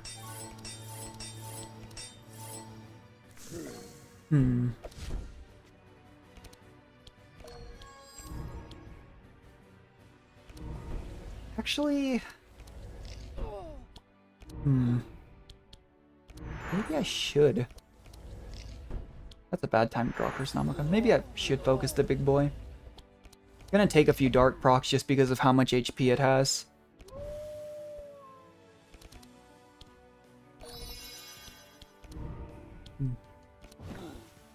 Yeah, why not? Yeah, if it's getting Fury on hit, it's actually more dangerous maybe than I thought to keep it alive. Because Fury stacking, I do feel like affects enemies less than you do. It's like one of those, if you were controlling, I think they did it with Isaac, funnily enough. If you're controlling the enemies and a player's controlling the characters, the goal isn't usually just outright kill the player. It's to chip away at them until you can get lethal. And that's what enemies in this game are meant to do. You know? Even if they don't end the fight too, the fight keeps going on, you just get a death's door if you win the fight after losing someone. Like, you apply enough death's door, it eats through all your resources and you lose. There we go. Not too shabby. That is an odd hand. What do we got? No, no, no. I will take a meditate, though. Alright, Straw Hat time. Oh, you do level up, too. Yeah, I really do wonder if this wouldn't be a good way to go. I get the feeling it wouldn't. Forcing yourself to fight Hydra if you don't need to. And fighting, like, the Forge boss is dangerous. But you get Catharsis. And you get the Straw Hat. Yeah, it is a random one. Okay. Who do we give this to? I actually think we give Straw Hat to Magnus. We have Kingmaker to Zac.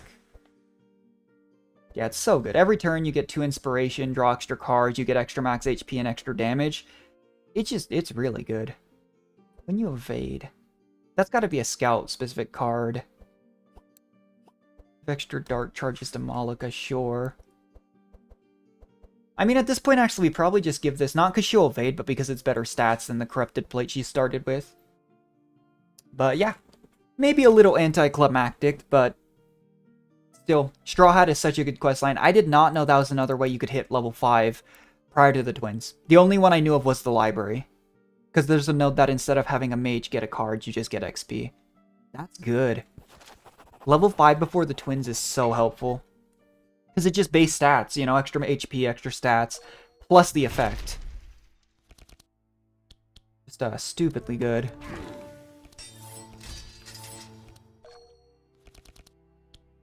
Yeah, look at that. We draw so many cards now. Because of that catharsis. Like, every single turn giving everyone that effect is nuts. That quest is fun. It's just, when you're doing unlock runs, right, you can't do this quest line, unfortunately. Because as you can see at 8, it needed a purple note at the start. And it dictated where we went for literally the first, basically, 4 planes. And we did lose other opportunities, like the shop with the guaranteed prismatic, a couple other things, but... I mean, this questline does guarantee 2 prismatics. Yeah, we're really strong. We don't necessarily have to finish this run, but we will. Necropotence is not something I would like to use. Take another meditate, sure. Yeah, because this runs went pretty fast, all things considered, we might do some quick, like, just unlock runs to grab, at the very least, Cornelius and, what's his name? Not Zach. We have Zach. Duels. It's funny, because they were some of the first characters we tried to unlock, and we just failed miserably. Like, I'm not going to battle plan here. But they're both characters that we could just run in with base deck, and just go through the second plane, unlock them, and then restart the run. It's bad for win rate, but it genuinely is the fastest way to unlock most things. Because there's no need to continue the run, unless you can do multiple unlocks in one go. Which for so many things just isn't the case. Which is annoying. Yeah, like this is just a good example. Even with Dark Comp and going through like the good Dark equipment in the blue zone, I don't think we've ever on stream killed this fight this fast. And just in deck builders too, the ability to draw so many cards gives you so much opportunity. I don't need more blow, yeah. In fact, I'm pretty sure this turn will have lethal.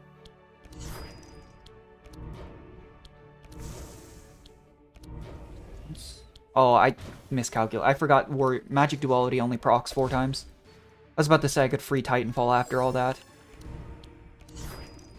Yeah, once you have the Stride, it just doesn't feel fair. It's just everything that leads up to it. I don't need another Enrage. I've gotten... Sure. Malika has 3 meditates for literally no reason. Oh, we haven't seen... What? Oh no, I shouldn't have given Straw Hat first of all to Magnus, because Mountain King is disgustingly good on Magnus.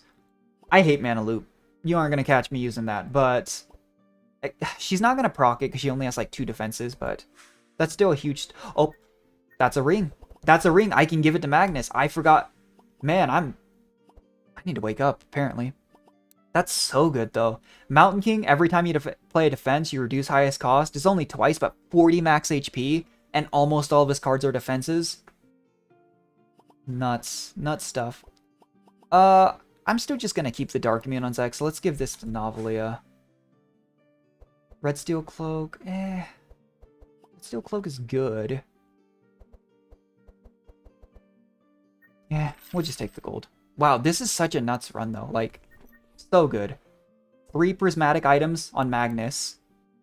2 on Novelia. 1 of which we got really early. 1 on Zek. None on Malika, but Malika has good items. This might be, I'm wondering if this is the way you would go about getting the most possible prismatics. Let's take Top Path. No. Wow, I'm just... Like, I forgot how good this questline was, because you just... We still have so many other things to unlock, too, you have to consider, like, not the cards, but weapons-wise. We failed the forge thing. That is 4 runs that it eats up. Just getting all the forge weapons. At the very least, I know this is take a sack of grain to Velkorath. Each of the beavers basically eats up an entire run, too, because you have to go red then blue zone. I don't remember how you get squirrel. I do want to unlock these two. They're good. Orbeez good, too. I can't remember. I think there's 2 ways to unlock Orby. I think one of them requires you to... There's our Citadel, nice. I think one of them requires you to get the Obsidian Shipment event. I forgot that I had Mirror of Cassandra already. That's really awkward. Because it duplicates the first card you get, but duplicating this... Actually, I guess I could do this and then do this. Because when you do something like this, it doesn't give you the buff twice, it just refreshes the charges. Which isn't unhelpful, I just wish I'd... I'm so bad about it, because you never get it. This is the first time we've seen it and Mountain King on this save file. So it's not something I've had to pay attention to at all. But you have to be careful about which card you duplicate. And in an ideal situation, you know, you do duplicate a high priority card, but you also want to play your buffs early on.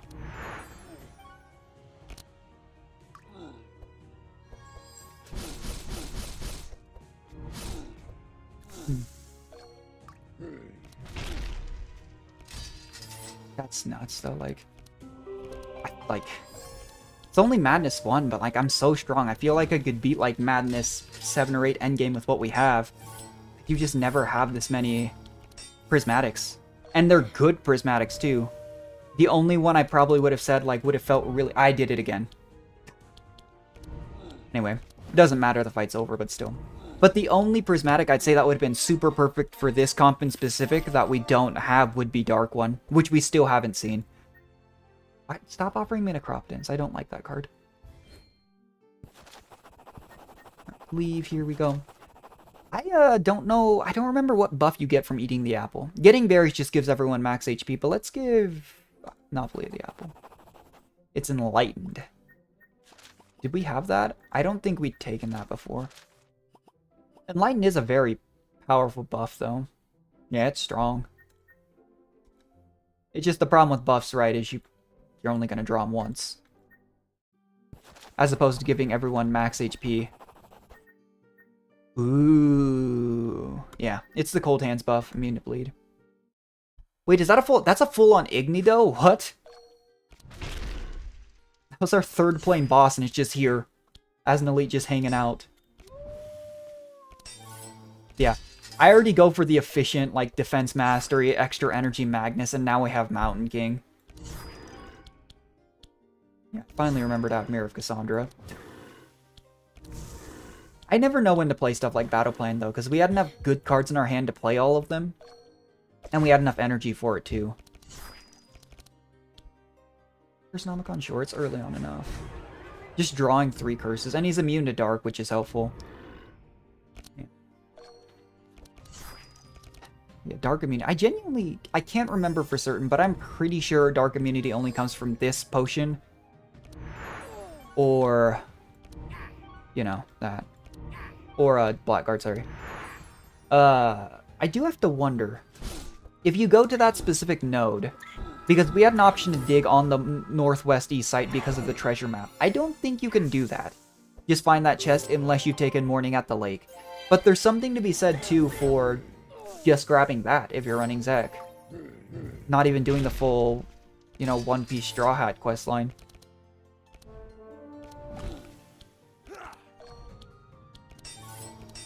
Yeah, Mountain King is like... He's not even using energy at this point. He has Defense Mastery lowering the cost, Mountain King. Half of his defenses are free anyways. That's gross. Don't even think it matters who we focus here because we're so strong.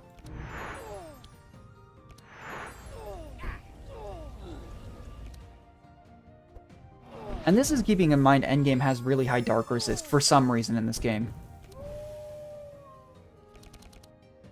Right. Don't forget we have Cassandra. Let's actually do scroll, sure. How many cards we draw too? That's nuts. Actually, we should play expensive curses first because of Defiled Legacy. Let me just play whatever. It's so good. And we got a Prismatic Deep Darkness. There's only a few cards, I think, though, that upgrade in rarity once you upgrade them. I know the Shield Throw Heiner uses is one of them.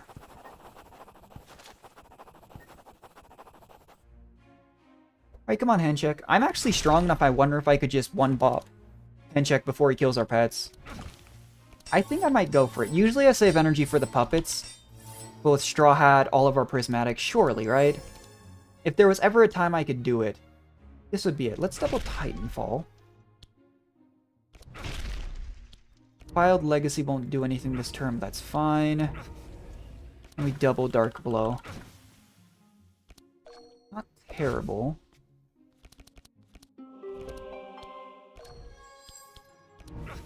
There's a Vuln. That curse. Okay. Might not happen.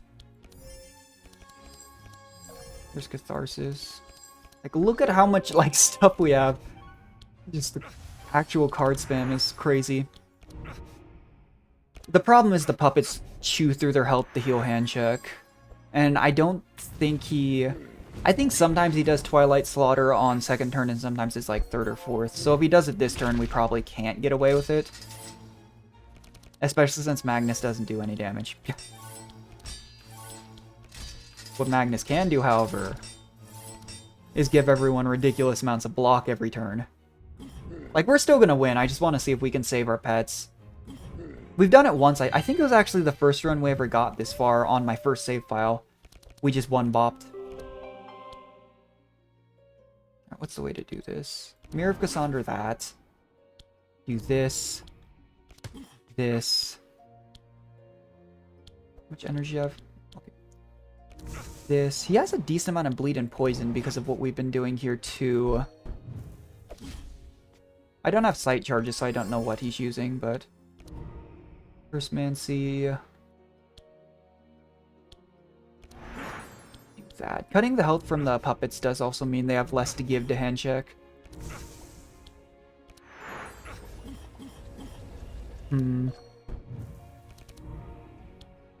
She has max energy, that is something.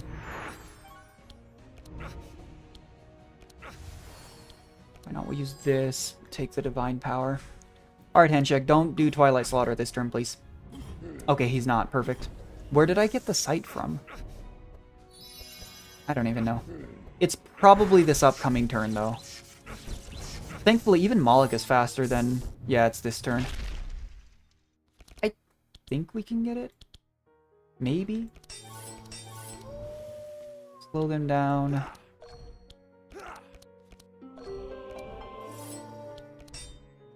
The puppets going first is bad, too, because they'll give health to... Yeah. Well, let's see what we can do. Oh, don't forget Cassandra. Perfect. Any hit that can go. Hand check should.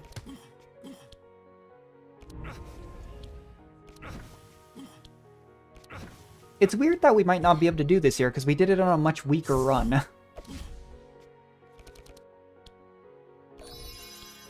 Curse Nomicon at this point won't help us, so... Yeah, I don't think we're gonna do it in time. That's unfortunate. How did we do it the other time, then? Because I know we did it on a weaker run.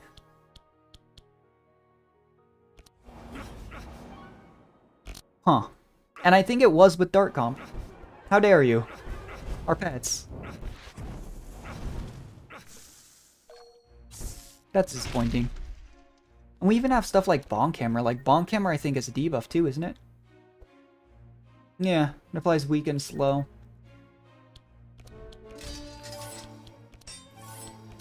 I don't even need to play all these defenses, to be honest. Like, what is hand check going to do? One-shot someone through that much block?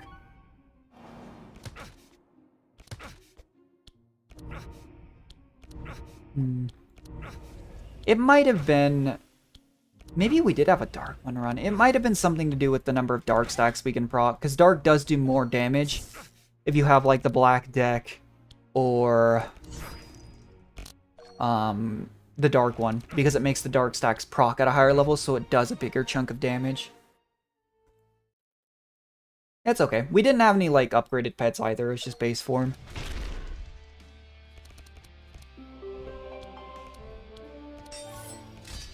Archon near. This is gonna hurt for you. You know, now that I think about it, I just doubled Battle Plan. That's fine. Doesn't even really matter what I get rid of here. Defiled Legacy. Expensive Curses. To be honest, what I probably should do here is save energy and then one-shot the Handcheck Puppet. Getting some setup I think is good, but in all honesty, like, that's an easy way to get overwhelmed, is if you leave the puppet up for too long.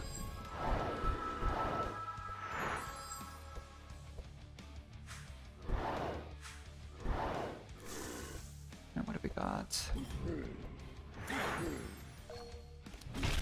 I wonder if we even need to focus the countdown, the martyrdom timer, I should say. Yeah, look at that. Citadel, it's a 9-cost card and we can play it for 4. Because of Mountain King and Magnus being Magnus.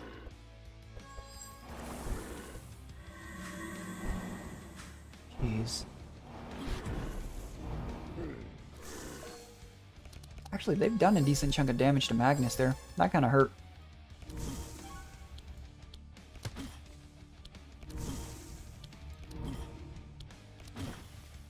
Yeah, you can kind of see, though, that the resistance they have towards Shadow at the end game is just kind of gross. And this is a big part why at higher difficulties you just don't have a good time if you're running Dark. Unfortunately. Because it's a fun comp. I like running it, but you just don't really get away with it. Why? I forgot I had so many Meditates in Moloka's game. We don't even have, like, the Energizer Dwarf with us, and we can just spam cards like this. That's so dumb. Like, she still has energy left to spare after we played, like, 15 cards. Puppet's dead. On turn start 2. Plague Rat might send something its way too. Like, look at that energy regen. What? I don't know how this happens, but it's funny.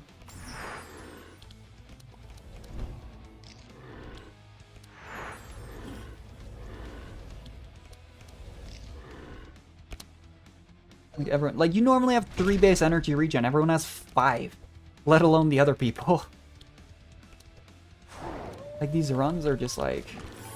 It's gross.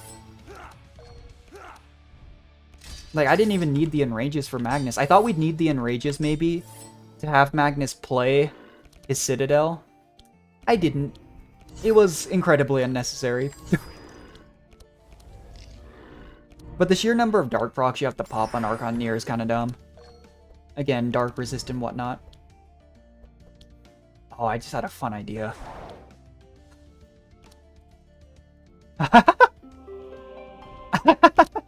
Maybe I should have done that on Zek. I did on Novelia because she's going next and has a lot of energy. What is this? 23 bless stacks? That's just a flat... Like, that's punches doing 37 damage.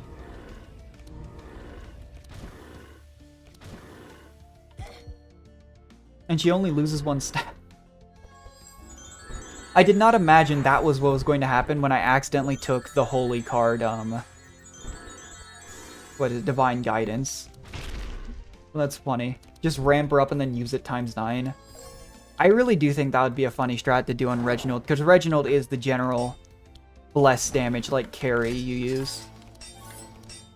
And Reginald gets to a point with, like, Holy Crusader talent and such where he's actually just a DPS.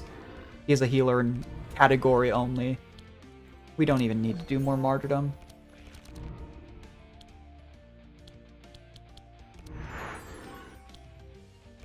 Maybe I should have dispelled there. I genuinely don't think it matters. I could have played this fight pretty much any way, and I probably still would have won. That's how strong we are right now.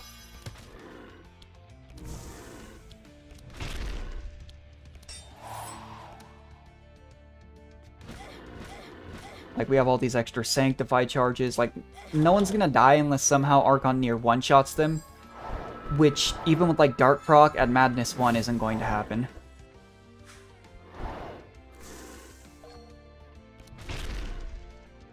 Like, look at that. 20 plus regen. She has 57 regen. And if she hits it, she heals 61. They also have 200 plus block. Like, I actually just can't get over how strong this run was. I did not think Straw Hat Achievement would be this powerful. It was very back end heavy. And at High Madness, I feel like if you're... Oh, I forgot again. At High Madness, if you're going to die, it's going to be early to mid game. Like, late game is dangerous, but if you can get set up, you know, and prepare for the end game, you're at least aware of it. Whereas in the early game, sometimes you're a little bit more at the mercy of what you get. That was disgusting, though. Yeah, look at that. Just the fact that we hadn't seen, like, any of these prismatics before, let alone the other ones we got. That's 6 prismatic cards we hadn't even seen. You are essentially guaranteed, though, at least one, I think, in most runs. Because at the end of the Twins fight, whether you go for the Merchant with the guaranteed prismatic, or you go for the, you know, piles of gear. I guess if you failed that roll, maybe, and got really unlucky, but I don't know. Anyway, that was a good run. Yeah, see, this is still the Lunar New Year challenge. And it was like last week I talked about already doing it. But it says weekly challenge. Anyways, let's do a couple quick runs at the very least today and unlock some characters. Let's go back with one of our fun comps. I really liked the double Insanity charges. Having anybody that can stack Insane and Sight alongside Nezglect works very well. And then I just assume you would run double Scout because Sylvie also, like, Gustav and Nezglect synergize well together. And you can have Gustav just also stack Sharp on Sylvie. And I had this perk, where is it? Yeah. Sharp does not lose charges at the end of the turn and cannot be purged. Sure, you could get, like, extra charges, but I feel like there's so few cards that give you Sharp charges that I think that's the way to go. Extra energy. I don't know which of these perks is best. I just like the extra energy on round 2. Then as for this guy, I mean, we don't have any others. I think for a quick run, maybe it is Magnus. Because we are literally just going to go for the character unlock and then leave. Not really a point in continuing the run beyond that. I don't know what else to give Gustav to. Like, so many characters you can kind of split out the elemental, physical, mystical chart because they use multiple builds. And then there's some that I'm just like, I guess we just give them base stats. I'm sure someone has, like, an optimized list of things, too. I don't know. Like, Magnus, we give a lot of block, but he doesn't use Fortify. I guess I could give him vulnerable charges. On the off chance that we get that card again, the Stomp. It's a pretty good card. Anyone that we have here? Nezglect has it, okay. Trying to remember. I usually just do these perks off stream, but they're helpful to have. Nezglect as well. You know, you're only going for this, and I don't think there's a perk that affects sight charges. Yeah. I do think the initial golden shards is actually really underrated. Because again, at High Madness, you can't actually, you know, do it. Like, start out with all the chests and stuff. And we aren't even going to take chests here. Because we're just going to second plane. Like, I'm not even going to bother modifying the start. And let's take off the random comments. Because, yeah, we're just going for Thools, and then Cornelius, we just go here, we get the staff, we go here, we go to the spider cave.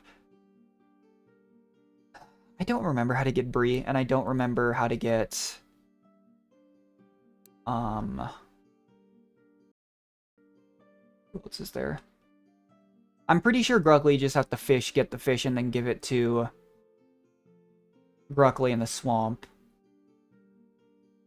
Let's go Thools. Yeah, like, I'll literally just buy a pet and then go. Yeah, we'll call that good. The only part about Tools Unlocked that might catch us off guard is the Spider Queen. And even then, I don't think we're going to lose.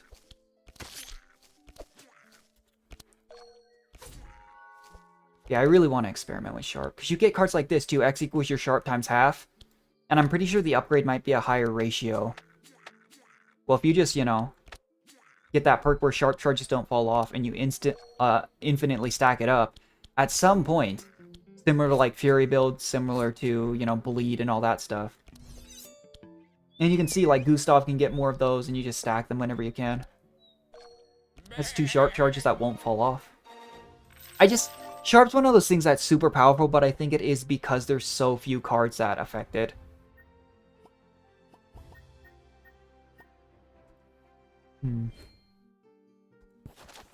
Fire will just attack the imp, sure. I also don't know what type of damage, like, super... Because it's slashing and piercing damage on sharp, but I think I've heard that there's modifiers that change it so it only does one or the other. Because Sylvie, you would imagine, just looking at her as like a, you know, archery-focused character, but Anduin also has a sword and you can go full range damage.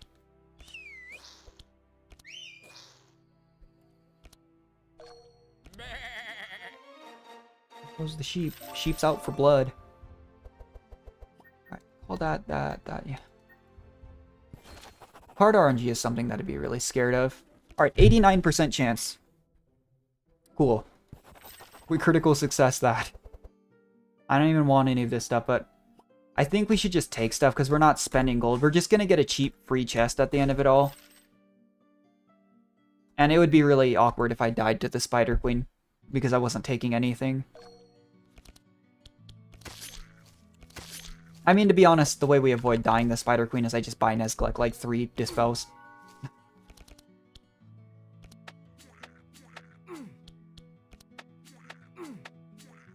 Not bad.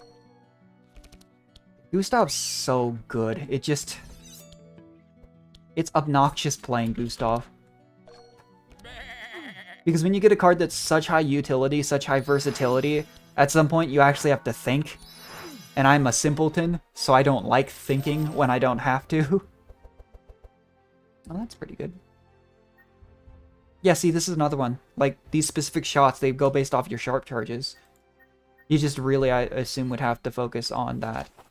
But yeah, sure. We'll look for it. Did I take someone who can bypass the... Uh-oh. I don't know if I took someone who can bypass the entrance check into the cave. We'll see about that. I think it's actually... Is it Zek? There's definitely a couple characters that can bypass that check. I just don't remember who. But part of the reason we're not going to spend any shards here is because then we again have that currency retention. So we could maybe build up a few chests for a tougher run.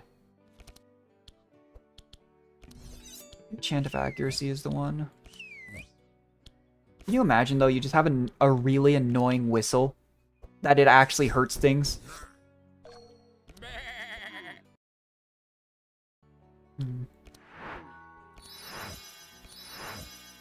Alright, let's see what we can do. Yeah, I'm glad we did the Straw Hat run. That's probably the strongest run we've had on this save file. By like a wide margin. The number of prismatics, how strong that card is alone. We had like 3 buffs too because we went for Arena Champion and such. Super strong. I could pay for take cover here. I actually guess maybe we should fight Yager. Just to grab a little bit of extra strength on Bleed. Just in case. Second domain, Spider Queen shouldn't be that hard. I say that and that's what we died to the very first run, but you also have to consider the sheer number of buffs we have now. Like we have like, what, like 30 plus parts in the talent tree, a few other things. We're much stronger than we were in that first run. Not even close. That just randomed that back enemy twice. I really do wonder how, like, when they say random in games, there's usually some kind of, like, formula. Whether it's, like, it rolls a certain number, it does certain things, you know? It's usually not just like, okay. Because there has to be some kind of formula for it, you know? I'm actually surprised. I don't think Nezglek starts with a Dispel.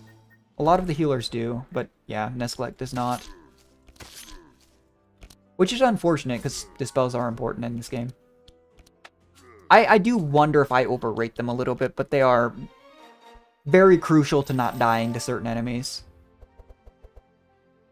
Let's even take some more aggressive cards. Why not? Like, oh, there's a Dispel. Yeah, maybe you can reason with him, Magnus. Yager hated you and he cut off your eye after the Wolf Wars, but yeah. I bet you can reason with him. He clearly respects you enough to listen to you.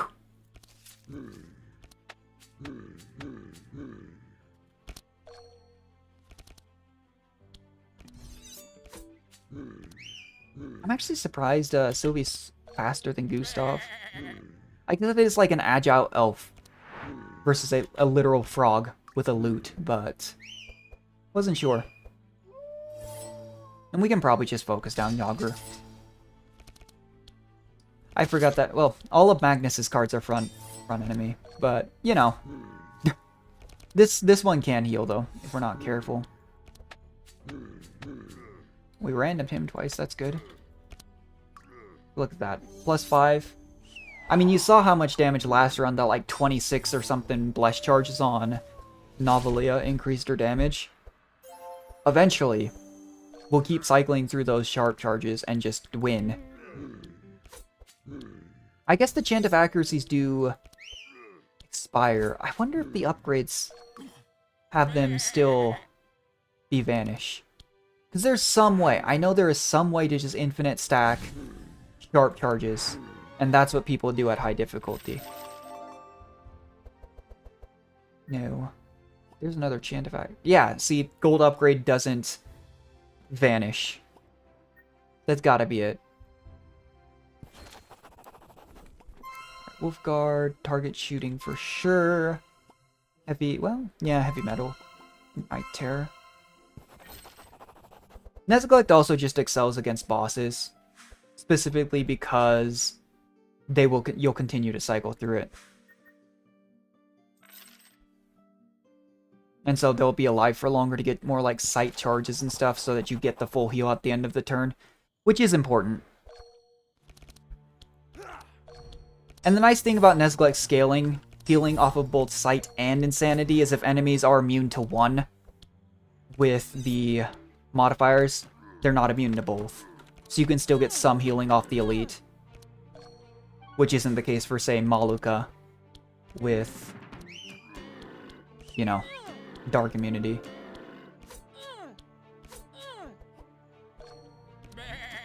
Being sharp. I guess you could probably do some sharp focus on Gustav himself, too. I just don't think it's as effective.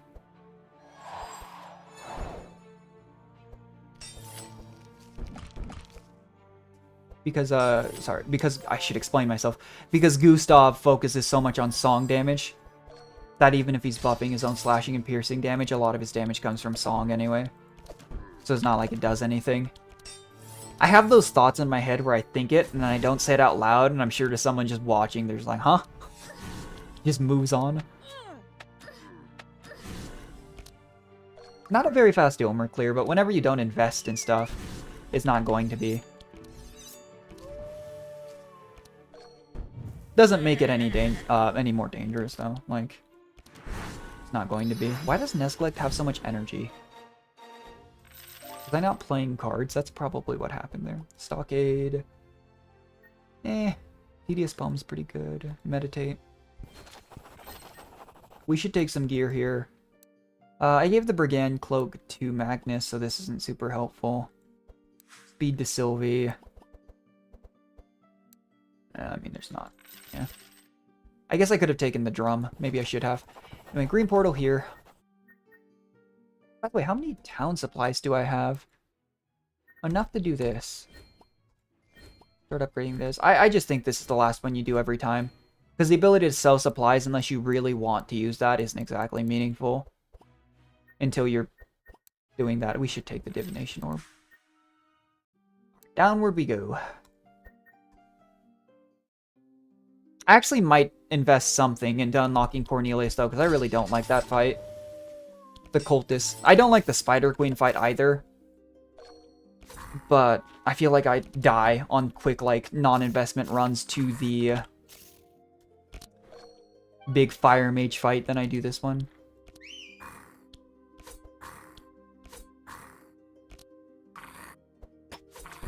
Yeah, it will be really awkward if I've said that and we lose to the Spider Queen because I haven't, like... I've just greedily not spent, like, anything on anything. So that little quick chest we get after this run will be just a little bit more effective.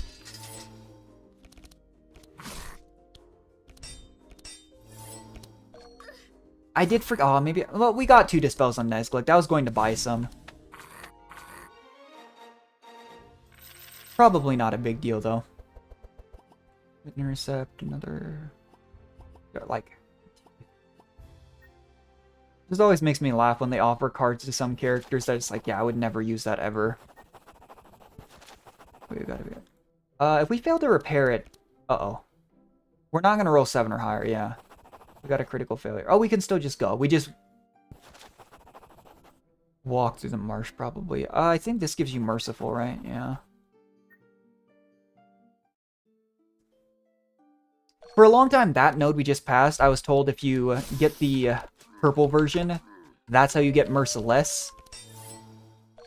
I still, to this day, have never seen that. I got it from the encounter in the center of this map, on, like, the temple. Maybe you can. But that's something that I've genuinely wondered if people on Steam were maybe thinking of the wrong node, because that's what I was told.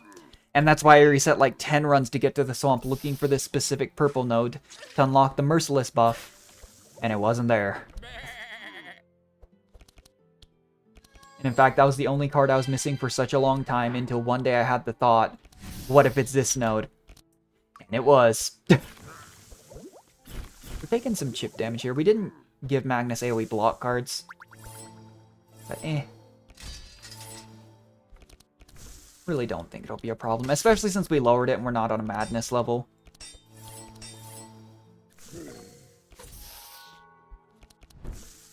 Oh, it summoned, oops, forgot about that. Yeah, we probably just do this and then that.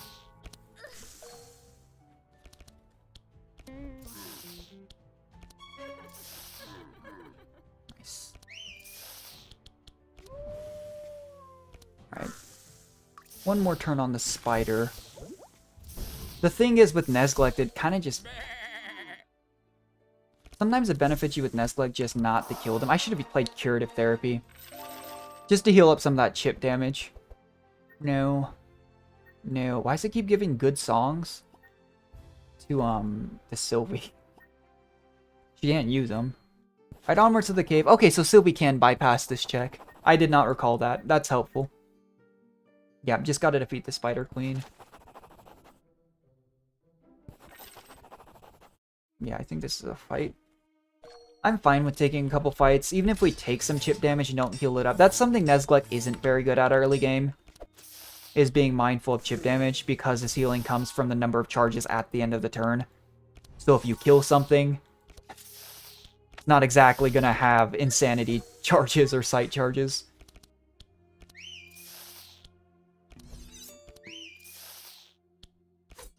I think it's this one that summons this taunt spider. It wouldn't be that annoying if it didn't taunt.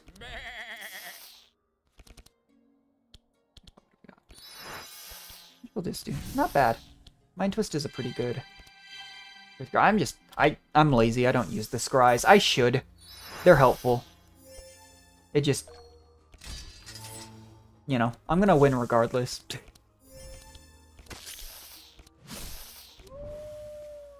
That's something that I'd imagine, like, veteran players probably watch me do, and they're like, that is not good.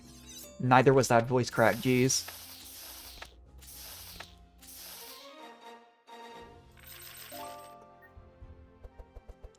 Alright. I'm actually down for that Saw Blade. Ballad of Evasion could be pretty cool. Hallucination, sure. Could be one more fight. I can't remember what the hatchery or the slimes on the bridge. I remember if you have the correct item is how we get the slime pet.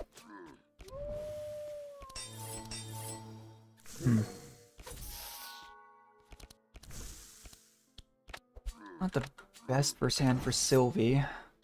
And we are going to be poisoned just because we took that injury.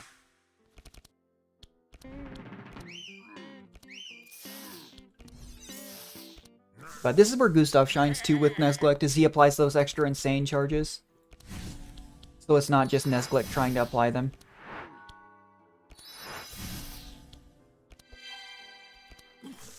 Yeah, not bad healing. It probably will shine on the Spider Queen. The Spider Queen will stack up poison, but we'll stack Sight and Insane on her. Hopefully it'll even out, or we'll go positive on healing. Oh, these two are... Oh, that's not good. Didn't realize that. Let's do this. She only has 4 sharp charges, and even then it's some respectable damage for this early on. Yeah, I would have to imagine you just spam a bunch of chance of accuracy. You go like Insanity Sight plus chance of accuracy. And then, you know, you just kind of let Sylvie do her thing, and eventually, one shot. That's the idea with like Yager, though, and a few other characters. But the big thing, I think, with that is because the talent makes it so Sharp can't be dispelled. That probably makes a really big difference. I could be incorrect, but I would imagine so. That's not who I meant to use that on. Yeah, because he takes the poison damage. Oops.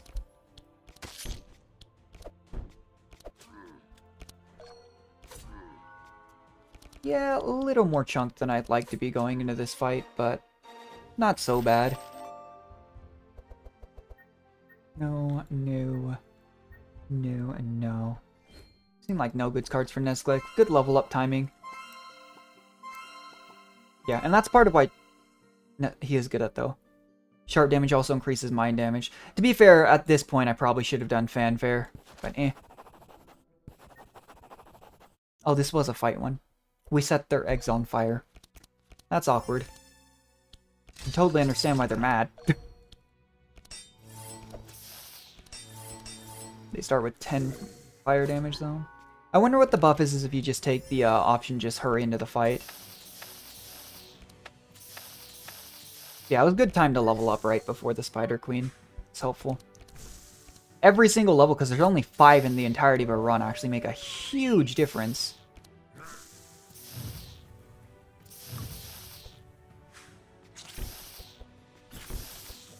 Well, that's what they do. They shuffle the hatch into the deck. And then it's when you draw it, they summon it. I really do feel like I'm going to need more, I should have bought a couple dispels. Once we get to the Spider Queen, though, we can scry them out. Because if we're going to lose, it's because she stacks poison on us and then someone just dies.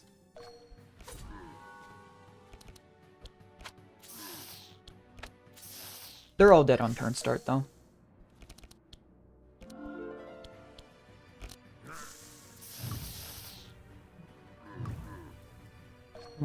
How much healing, I wonder, is this? 3 health? Not bad. We actually went positive on health in that encounter. Maybe don't need a volley for this. Sarcastic Sonnet, sure. Take a Panacea. Alright, Spider Queen. I'm not even going to bother with the 62% chance. I failed multiple 80+% checks this stream. You think I'm going to go for that on the boss fight? This game has spurned me too many times. Definitely target shoot here. I think Blade Dance is actually better here. For an opener.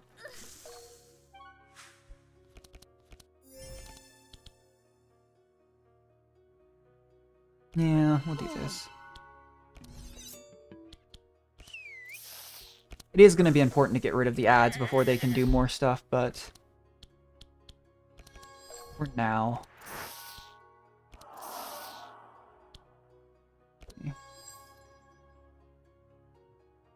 we do this and it's just if we vanish cards like that, we can get to our dispels faster. But this fight's going fast enough, it's probably not necessary.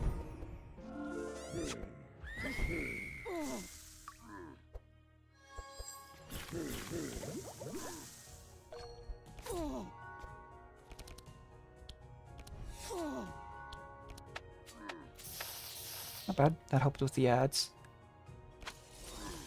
Alright, middle guy's dead. Spider needs just a little bit of like one small hit from Gustav here. Let's actually just do this. Yeah. I don't know what I was worried about. This fight wasn't dangerous at all. I thought maybe if I just hurried here and didn't get any upgrades, any real cards, didn't buy equipment, it could be. Maybe.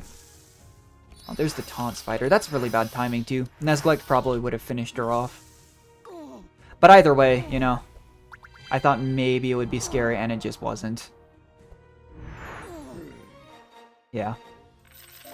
And I'm pretty sure that just auto-unlocks duels, so let's just... Right? It's gonna be awkward if I do something. Yeah, okay. And now we can just go to the next fight, call the run, and we're good. Again, bad for win rate, but good for unlocking. Because it gives us that chest. Yeah, that's not bad. Let's, actually almost feel like instead of this combo, I should run Reginald Otis, just because they have Rain, I think, in their starting cards. For the fire area. I haven't even run Evelyn. That's funny. She was one of the first characters I leveled to 50, because when I started out, I didn't play Dark Comp, and I didn't like Cornelius or Wilbur.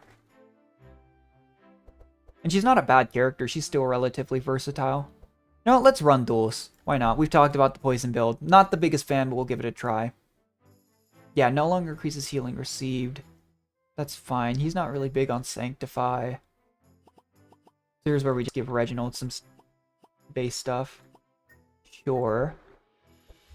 Otis, how many points do we have? It's 43, so we're getting to the top of the tree. Does he have max Sanctify? Yeah, he doesn't really apply Bless. Yeah. I'm not super against just stat sticking my units. Not the most optimal thing to do compared to other stuff, but, you know. If it works. Alright, so duels, I believe he goes slashing. He does do some range damage, but I usually just go and invest in both bleed and poison. Extra charges. Bleed does end of the turn but can't be dispelled. That's interesting because it does the opposite of the poison. Going first. Yeah, both of these make bleed apply at the end of the turn. Let's do extra charges. 50% more damage but loses all charges. Reduces shadow resistance, yeah. Maybe there wasn't a poison one. There's always a chance with me that I am just remembering incorrectly.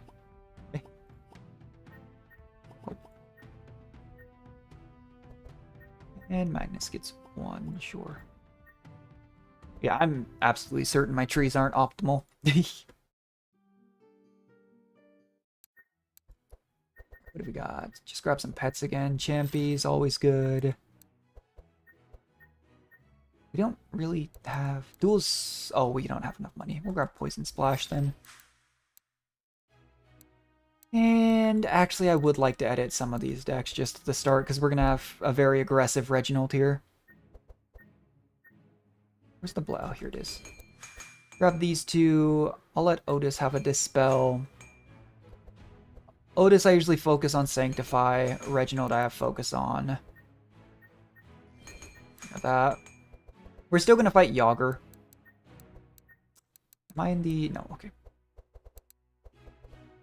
Barriers can go... Okay. You can only go down to 15 cards. So...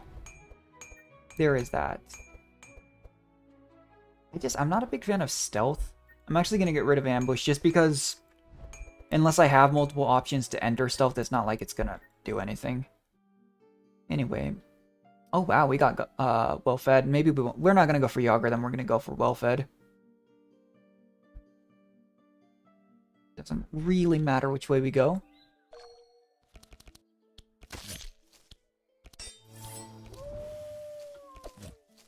Yeah, even when you keep the fast strikes so they're free, it's just such a low amount of damage.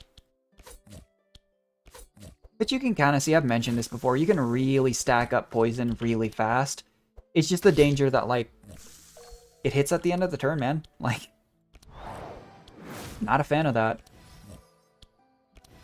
Because then they get the opportunity just to do something.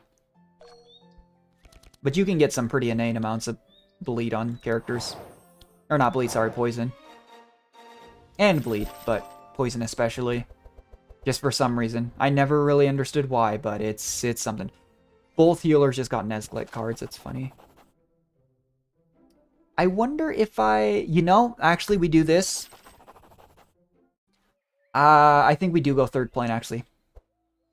Because we should be able to get Gruckly, I think, with the fish. Let me check, actually. I have the page pulled up still.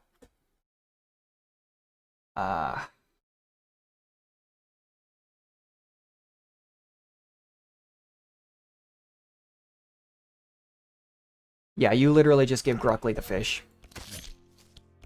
In that case, we might pay a little bit more attention on the second plane here. But we are going to fight in Velkorath the first time. Because we actually have to fight the big elite. Yeah, I have a friend who loves playing duels. Duels can actually also get some dark application. I probably wouldn't use them in a dark comp, but you can do it. We're not gonna have too much healing this run just because of the builds we're going for Otis and Reginald. It's mostly gonna be Sanctified. That did a lot of damage. What? I'm always just surprised sometimes because so much of the time when we play these runs, they don't get the chance to hit you. And so when they actually do, I'm like, oh, that kind of hurt.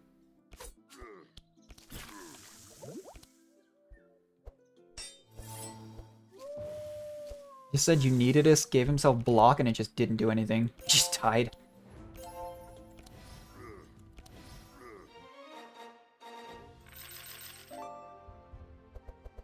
Alright, no. No. These are not good cards. I wanted to get enough decent holy spells early on, ideally. So that I, could remove all, like, the non-aggressive cards and just go full ham. But that doesn't work when you never get any cards for the characters.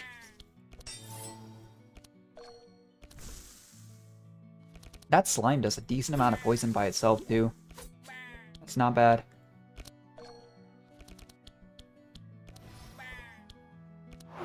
Yeah, I'm starting to realize, too, I talk about how fast Dark clears early game. Anything clears early game really fast. Yeah, like this Foresight does nothing for me. I actually wonder what would be the best comp. Like, as far as characters, not counting Novalia and Leia because they're dual type. Would you run... I feel like all healers would actually probably be the easiest thing to do. Hilariously enough. Yeah, sure, we'll attack the bandits. We can get level 2 before the cultist fight. It would be helpful, because that fight is... Yeah. There's a reason I've died to it multiple times on just this, Yeah, I think it was literally the first run we tried to unlock duels, and we died to the Spider Queen. Which is farther I made it on my first solo attempt on my first save file. Funnily enough. But I can't remember. I know we tried to get... Like, I'm so certain we tried to get... What's its name? Cornelius before Tuin died to the cultists. One downside to doing both these character unlocks, though, in one run is we do have to fight Igni, though. We won't have to fight the Hydra because we'll leave before then. Yeah, I wanted that for Red. Like, double fade. Why? One's upgrade, but why, game? Alright. Yeah, we'll get your staff. If you have Evelyn with her, she says, of course I'll get your staff for you, old man. But either way, you're getting the staff. Like, there are some character-specific dialogues that literally don't do anything. Other than just be like a nice little bit of lore. Because games like this have a surprising amount of lore to them.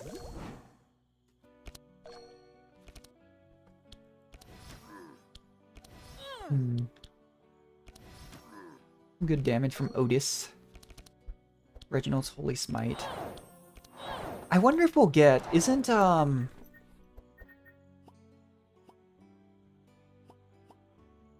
Where is it? Oh, no, it is level 2. Level 2, if we can get it, it's kind of similar to how last run we hit level 2 before the mini-boss. If we could do that before the cultists as well, that would be really good. Part of that might have been, though, because we fought Yager. I still think the well-fed buff is good enough to go for, but that could be bad. Because Chastise, getting a free Holy Smite every single time Reginald uses a Holy Spell is actually so good.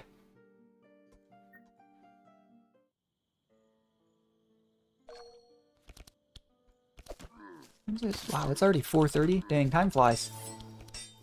Yeah, I mentioned it, but the reason I streamed so much last week was they dropped Lantern Rite and the new Star Rail area in the same week. I did used to stream like 3-4 times a week. If not like 5-6 some weeks even. But with schooling and stuff like that, and I've actually taken up a bunch of other stuff. I've been learning Japanese every day for about 4 months. Just a quick lesson online. Duolingo and whatnot, but I've been doing that. I've been practicing guitar again. I've been taking like a 30-minute jog every day. So, good stuff. At the end of the day, though, I've mentioned this before, I never wanted to make a career out of streaming. If it was an option presented to me, because it's like 0.01% of people can, yeah, I'd consider it. Like, it'd be dumb to say I wouldn't in that case, but generally speaking, I've really enjoyed learning the cybersecurity stuff. Man, like, it's so cool. Lunar Troll. Oh, yeah. You're sure you can steal it. 70% chance. We could have her try to learn... You know, Starfall is helpful, and if we don't get it, we still fight for the Moonstone. It's... Have we won, like, any 60% checks today? I guess the individual ones, right? The people that didn't get cursed did, but, like... My goodness, game.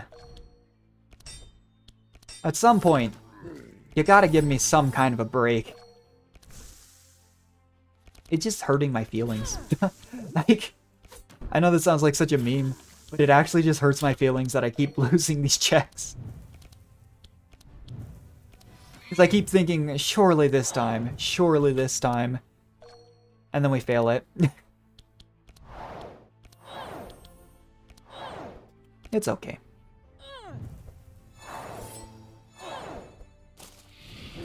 Yeah, what other characters will we be missing? After this, I think it's just Bree. If we get Gruckly and Cornelius this run, I'm fairly certain it's just Bree. Look at that poison stacking, though. Nice thing is, too, the tree at the end of this plane isn't immune to poison. Immune to bleeding because it's a tree, but, you know.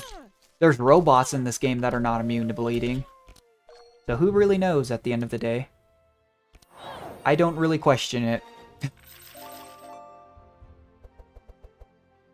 Yeah, that's not bad, but... Plague Shot, sure. Anything that applies poison we'll probably go ahead and grab on duels. Grab the gold, yeah. We can remove cards for free at the second town. I don't know if that counts injuries, actually, but not a big deal. Grab some equipment here. We grab well-fed. I don't know why you wouldn't take this. I'm not even going to bother with Obelisk challenges unless I see something I really want. Makes runs stronger, but these unlock runs, we're in and out. And this is one of the problems with relying on bleed early, though. It's not like you're really ever going to die in Synethia.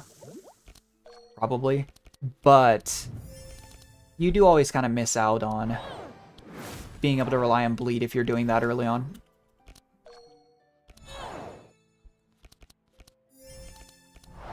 Oh, Holy Smite. Yeah. Will we level up after this fight? That would be helpful, but I don't know if we will. Because we did fight Yager. Last run we didn't fight the basement area, I guess.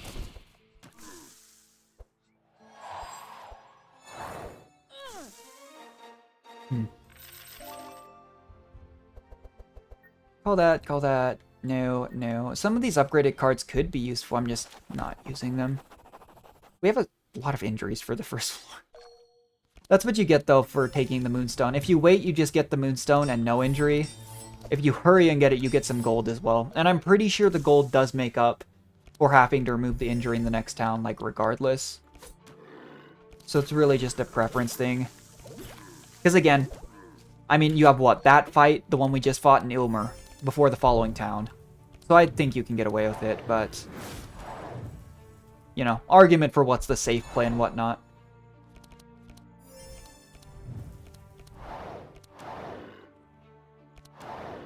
I just spelled this spell. We didn't really draw anything here.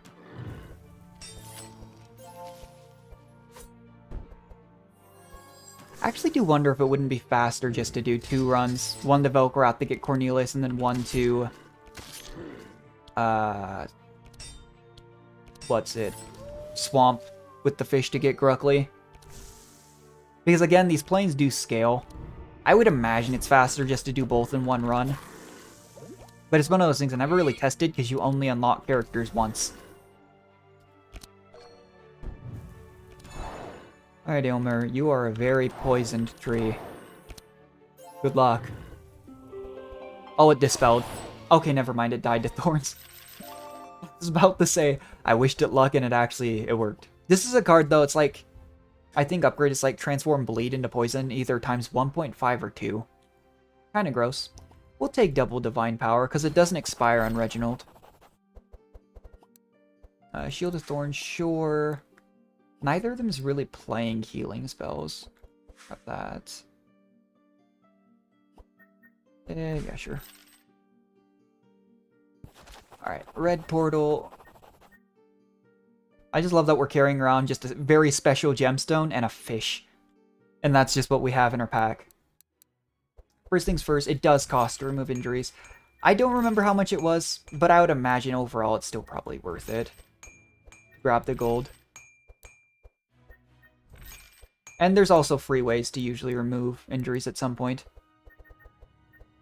It's not helpful. Reroll once. That's pretty good. Yes. Alright, let's grab some cards too, just so I can remove some bad cards while it's still free. So Reginald, oh, you can do that. I've never tried the Baptism Strap, but that's probably where you use wet charges.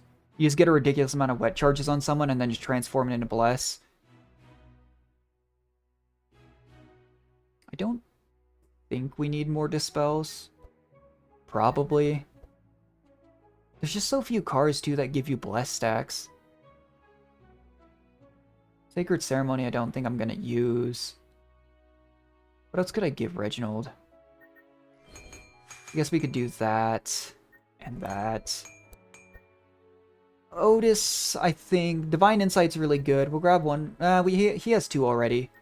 Grab a couple Holy Novas.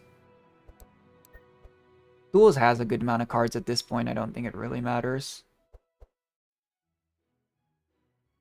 Eh. And then we'll grab some AoE block, because we don't have much here. Maybe push forward would be good. Alright. For removal, I'm fine with just keeping Magnus's cards where they are. I'm not going to use the stealth. Really powerful build, but I'm just not using it because I'm lazy. Remove the infused courages. We are removing defensive options, sure. But that allows us to cycle back to like other cards anyways that are more helpful. Minimum number of cards. Oh, counting the boon. That's why. Get rid of these. I guess we could keep 1 heal, you know? Like, I mean, just in case. Flashes when upgraded are free. At least on this side of things. Same thing with Magnus's Fast Strikes. They actually do less damage, but they're free. Otis will level up the... Oh, that doesn't increase Sanctification application. This does. Sanctify is where we're going to get our healing from, so it's important to have it available. We should upgrade the healing range so it's all heroes. That's a good removal on the fire. And then I honestly think we just start upgrading duels and stuff. And we just ramp up poison application.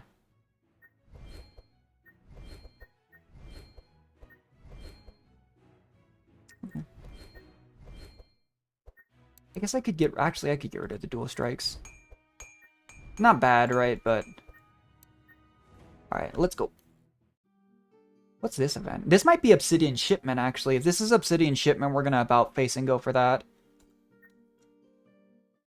It's just those, like, uncommon events that, like, when they appear, you should go for it. I think that is what it is. but I don't remember.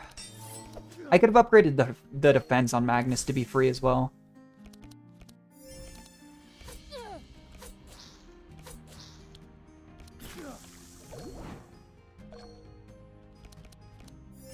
I will say our healing isn't super reliable this run, because it's pretty much based on Sanctify charges, which is why I kept some attacks on Magnus.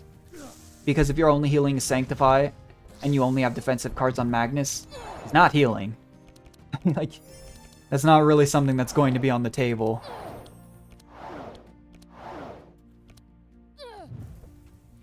Oh, she summoned an imp before she died. I should have killed her.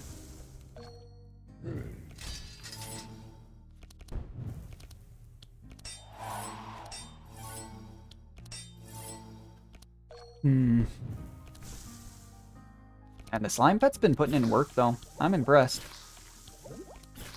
Alright, they're both dead to poison.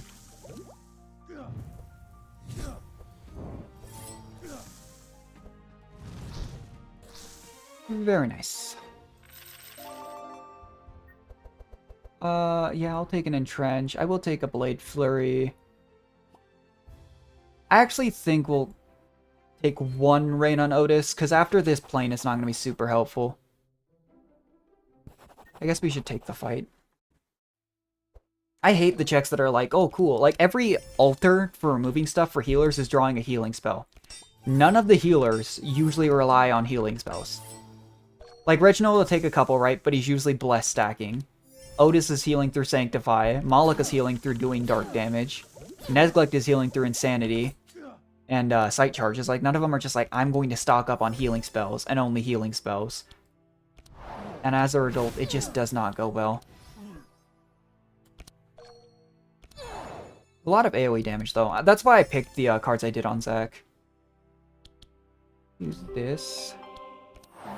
It's because with you can see too, we're doing a ton of damage with Reginald. Wait, do I not have the? I thought Bless didn't. Oh no, I just had the Bless extra damage stacks. I'm thinking of Sharp on Sylvie. That's awkward. Still helpful though. A lot of damage.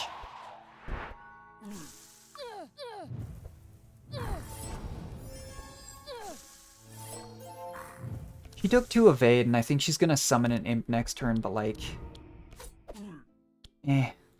Yes, like, yeah, double evade's gonna make it hard to actually finish her off before she gets a turn. Yeah. We can sure go for it, though. Actually, she's dead to bleed on turn start. Not dumb.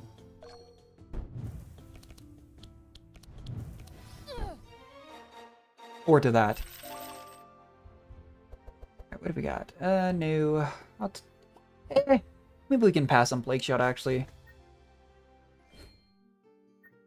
Alright, yeah, let's go see. If this is Obsidian Shipment, I'm gonna have to look up where you even take it. I think it's Snemo's ship. Which would be obnoxious, because that's an extra plane we have to go through, and then we would have to fight the Hydras.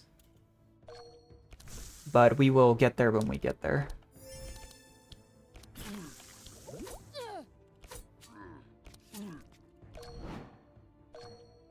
Yeah, if I'd realized we were going to get all these specific things, I probably would have brought a different comp.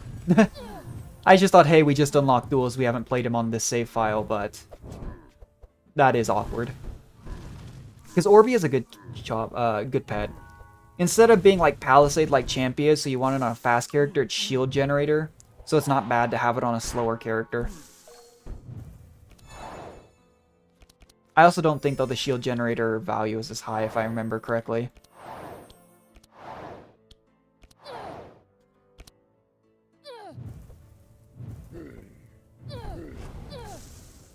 Oh, a Scarab. It's the Evasion Scarab. I don't like the Evasion Scarab. It's harder to kill. That's the problem with Evasion, though, is it completely evades even statuses. If you still applied, like, Bleed and stuff, it'd be a little bit easier. Like, that... What? That aided and it didn't even do anything. Am I going crazy? The problem is, too, I wonder if Poison affects it because it plays Escape as a card. That's another question I really don't know the answer to. Shouldn't matter here, though. Reginald's gonna smite this thing, yeah.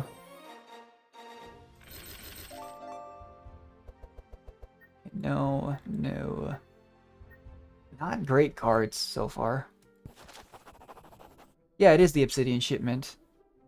So we should attack. We'll probably fail this roll because it's 43. Oh, okay. Sure, game. I don't understand this game.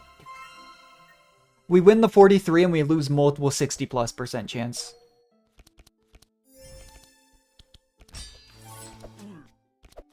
And while these turns are after we go, I'm gonna look at the Orby on this monitor here. Because I really don't remember where you have to take it.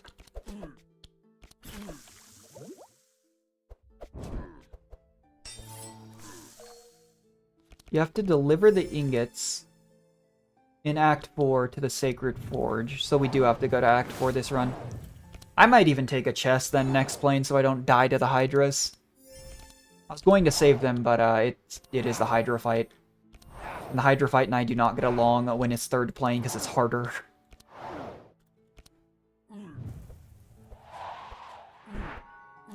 Oh, I guess you can just get the ingots in the Black Forge. Deliver the ingots to the Forge in Act 4 during the Sacred Forge event. I don't remember which one that is, but I'm assuming that's top floor. Where you can, like, forge the gems. So we're basically going to go through an entire run this time anyways. Wasn't really planning on it, but it looks like it's what's going to happen.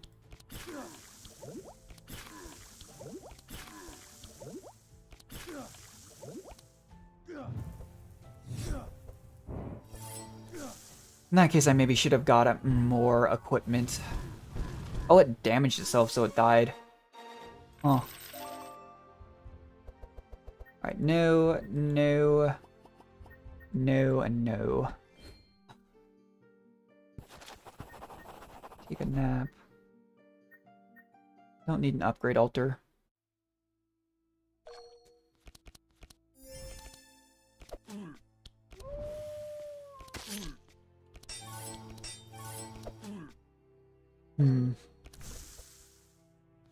I think this is actually kind of like the layout for the fight we're about to take, funnily enough.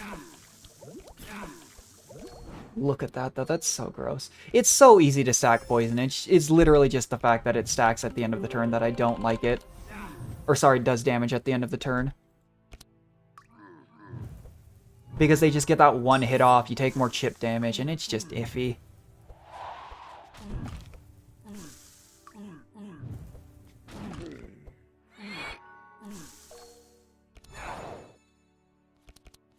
Let's see if we can actually get rid of... Okay, yeah. Good old bless Reginald, huh? No. At this point, I really do want more Sanctify application because I don't have that much healing, and we know now we're going to have to go further. And Sanctify is basically going to be the only place we get healing from. Yeah, it's a pretty similar. It's double Fire Mage, which is scary. But I don't think it'll take tools too many turns to stack up enough. Enough statuses to go ham. I'm actually going to save the energy. I'm not a big fan of the dual strike here. It's not bad, I just... Most of his cards that I've invested into at this point apply poison or bleed. Divine Power Reginald, but...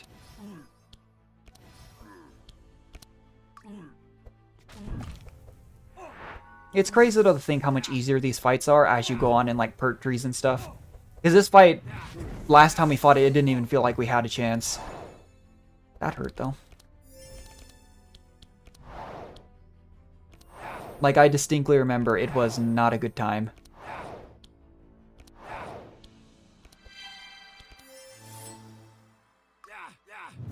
Alright, how fast is the main guy? Eric All.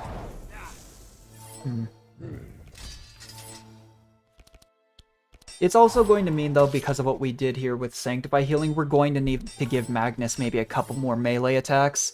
So that when he needs the healing, he can hit somebody with Sanctify charges. Otherwise, he's going to die. No point in wasting the energy on Blade Fury. This was another thing, though. Those last one turn cards, I used to be so bad about it, and my friends would give me so much flack for it. Because I'd play on my cards and go, oh, I have Black Talons. And then it did nothing. And it was dumb. Like, a spell here. I could have played Divine Power, but he's gonna die in like 2 more turns anyways. Ooh, it's quite a bit of burn.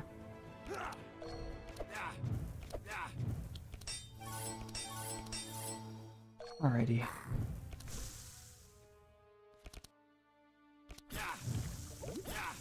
Alright, now he's dead. Now it's just kind of waiting it out. Oh, you... Well, actually, if he dies, will it... Yeah, okay, we're good. Because that burn would have really hurt. That's why we took the extra reins. Ooh. Speaking of attacks. Sure. We're just not getting offered, like, any of the things I feel like I wanted to get.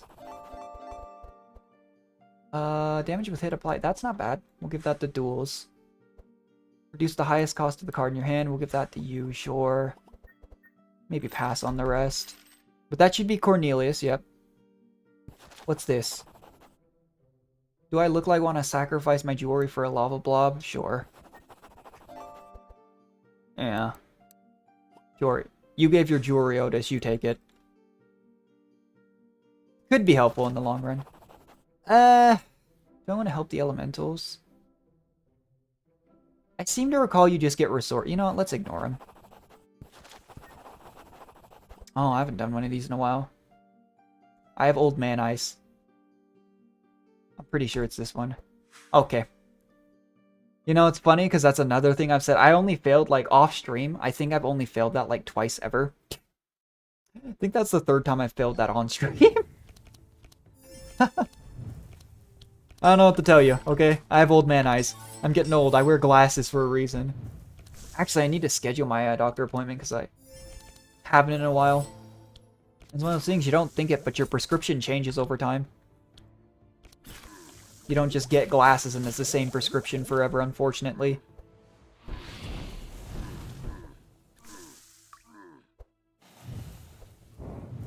Oh. That's part of the problem, though. With a lot of the shackles, they do it to the fastest hero.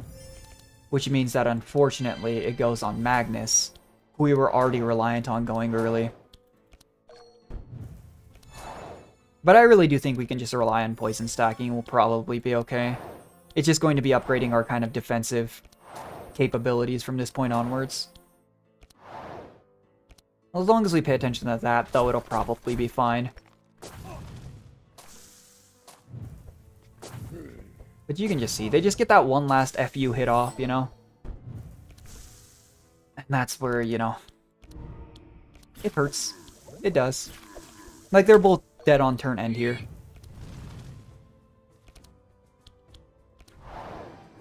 Have you apply some of these, though. We grab these Sanctify charges, and then we'll just have Reginald hit them each once, and he'll heal to full. Very helpful stuff.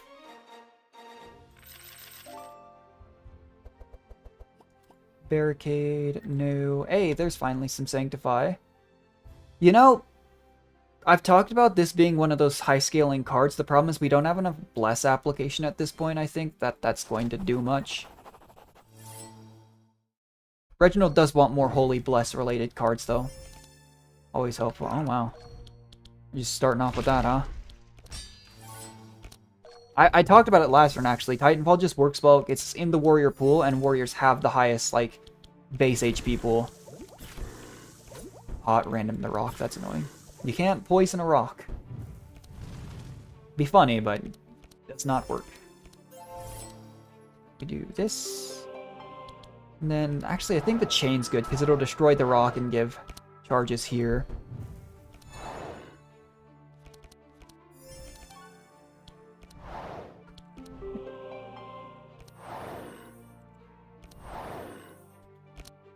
Not bad. This thing heals through heat assimilation. That's another thing. I actually have made that mistake too. I didn't realize the way heat assimilation worked was it healed you through absorbing enemies, you know, flame charges. And so you actually get an item at the end of this fight that gives you heat assimilation as like something you can use, and I just didn't understand how it worked. But that was literally my first run. Because back when we first played that, I think I've showed that I played multiplayer my first few runs. I did not know how anything worked, and my first run was multiplayer. And it was just a scuffed run, because we were doing 4-player multiplayer in this game, and 2 of us had never played before, and 2 of us had. Me being one of the ones that hadn't played before. And so I think we were like our healer and our scout. So it was only our warrior and our mage that were leveled. It was just super scuffed. Yeah, we've seen it multiple times. It's Ignito's core. Every 2 turns, put heat assimilation into your hand. I guess I don't think that counts as like a draw. That might be good to go. We'll just get some stat stick cards here, probably. You play a spell, apply Sight Dome. I just can't really use the Sight here. That's really good for Nesglek, though. Alright, we gotta go green. And you know what? This will probably be the last run we do. What's this? This is probably another slime. And you know what? We can go there because we have to go to Gruckly. I think we're just gonna have to pay the Crocoman. Because I don't want to run the risk that we fail that run, that roll. You can roll to get it for cheaper, I think for free. In fact, I think that's a Steam achievement, is to get a free ride. But it's just like, if you mess it up, it's gonna be a really bad time. Bone Ring would have been good. Immune to Silence is also nice. Rural ones. Dang. That's like this item for Dark Comp, this item for Nesglect. Reginald in particular keeps seeing things that are good for Nesglect. Let's upgrade our Dispels. Start upgrading holy cards. Let's see, can Otis get... I will take a Divine Insight at this point, actually. And a Cast a Spell. Bit weird to have Otis be super supportive, but I am worried about the eventual storm that's coming. And I actually do really like giving... Oh, you can convert Sunbeam to do Sanctify, okay. I'll keep 1 heal. Never hurts to have something, you know? But let's change Magnus's Rend so that he can hit who he wants. So that he can heal when he needs to by that way. Let's remove this Dual Strike too, I'm never using it. Alright, time to get going. Off to see the Crocoman and pay them an exorbitant amount for a ship.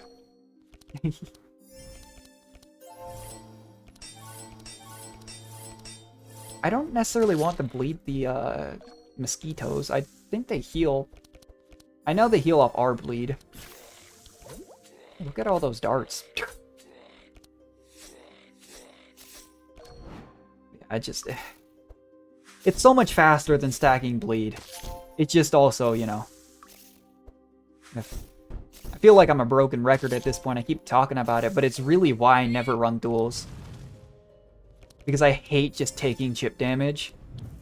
Because they get that one last attack off before they die. It makes me so mad.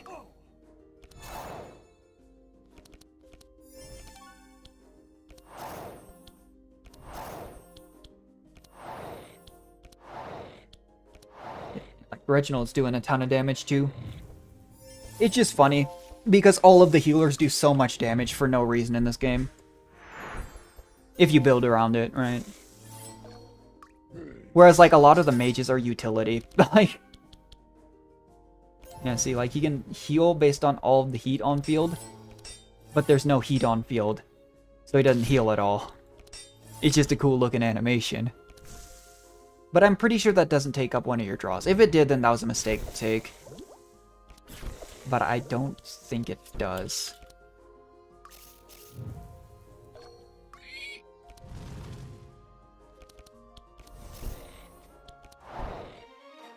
Alright, here we go. No, no, no, and... You know, we're talking about Bless, but... Yeah, I'll just pay. Yeah, see, I'm pretty sure I have to do this. Roll 8 or higher. Literally, the way I did this achievement was I just went and I bought every expensive card in the first 2 planes, and then I went here and just did it. And it was super not practical. Yeah, duels is helpful for this part. Does anyone not have a potion? No. In fact, I'm just gonna get rid of that now.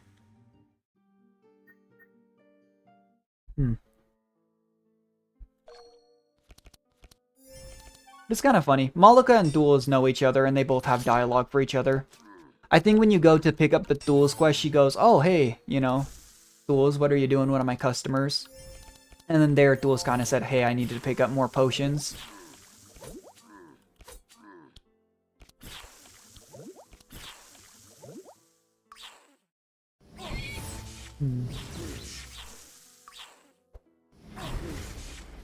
Decent damage. Kind of hurts. This thing just buff itself twice and then just do nothing else. Ow. Yeah, we're taking some hits. It would be really awkward if we lost this run. To be fair, though, now that I know that you can just get the obsidian, you don't have to get obsidian shipment for Orby, you can just go into the Black Forge area. It doesn't have to be done here. It would just be nice.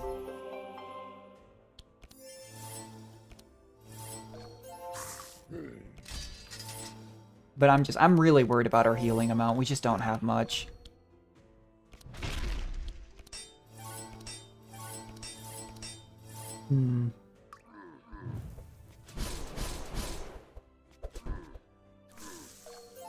Okay. They're all close to lethal range, yeah. I was gonna say, if we draw a Blade Dance, 2 are in lethal. Not bad. And this one will be in lethal next turn.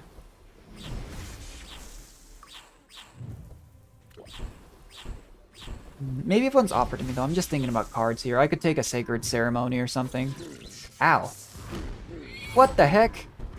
That did so much damage. What? I don't think I've ever seen that use that. That hurt. A lot. Just end the fight.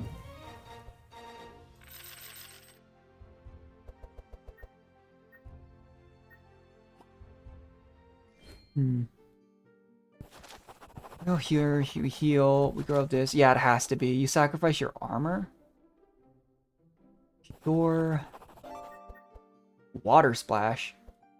It says it's I'm not gonna take that. It says it unlocks... Well, actually, I don't have a pet for Reginald. It says it unlocks the thing, but it's not even in, like, the encyclopedia. I guess I could have taken the turn water into Bless. Unless that's on the enemy. I didn't really read it. Which, in hindsight, is probably something I should be doing. I mean, we have 2 slime pets. It's good for a low investment run, I guess, you know? You sacrifice maybe a cheap piece of jewelry or armor, and you get a decent pet early on, especially in runs where you can't afford it early, and you're not going to go out of your way to get a pet for everyone. Most likely.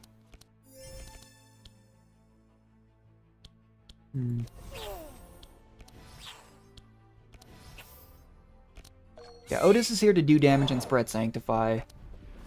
Poison, damage, block.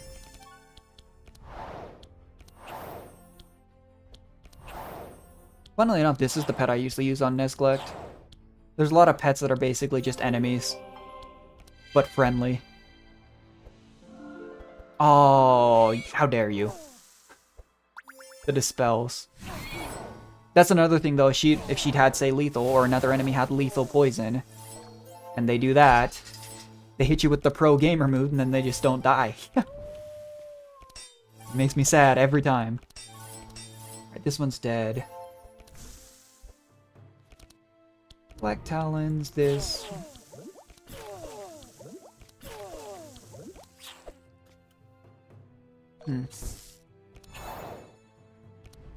Always silenced, really?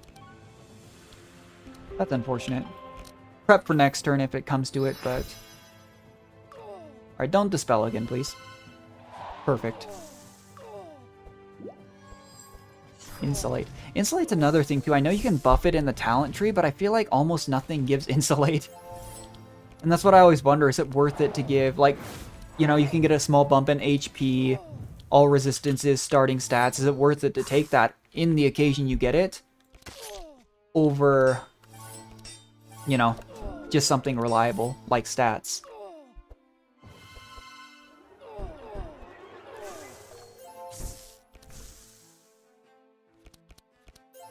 Ideally... Okay, yeah, that works. Perfect. Could take another rend. Transform poison into thorns. That's interesting. Holy Ripple. Okay. Hey, we leveled up again. Hidden Hand. I like Hidden Hand. Pretty good. Alrighty then. Hi, Gruckly. You want fish? Yep. I think that means the only... I mean, I could check right now. I think that means the only character we're missing now is Bree. Yeah. And I do think Bree's one of the characters that you have to go, like, super far in on to get. I don't even like using Bree. Oh, that's original. If that was on Otis, I'd have taken it. Because Bree's basically just a Thorn specialist. I think Bree's... Again, I talk about high versus low difficulty and stuff. I think Bree is very good at high difficulty from what I've heard. I know the few tier lists I've looked at have listed her and Magnus as probably the best warriors. I just... I don't like relying on Thorns. But I've seen some really funny meme strats with my friends where they'll get like 300 Thorns, and then they get one shot because of the Lancers that do damage based on your Thorns. But against every other enemy, they just hit you once and die.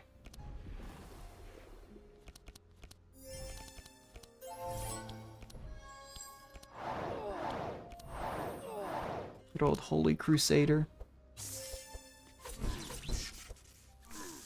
I actually think at this point my Reginald's probably doing more... Maybe not. I was gonna say maybe he's doing more damage than Ghouls is with poison, but... That's probably an accurate... Oh, and he's silenced. I don't know how my Reginald's ended up silenced so many times.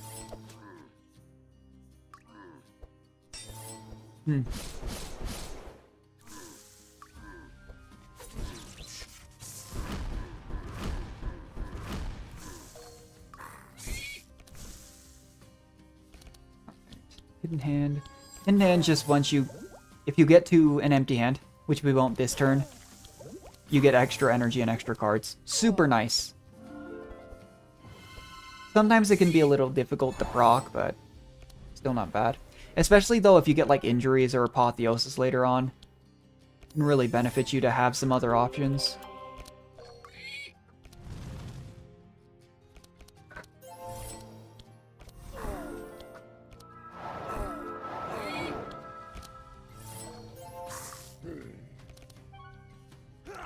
Rage, Wolfguard, Valiant Defender. Not bad.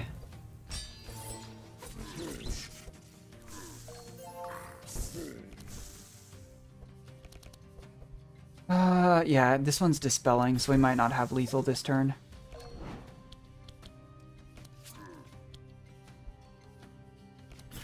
Yeah, that's annoying.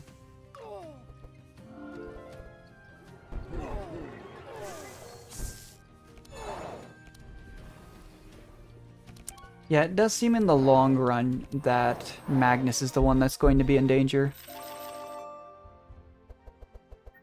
No, no. I will take that. And you know what? I'll take that too.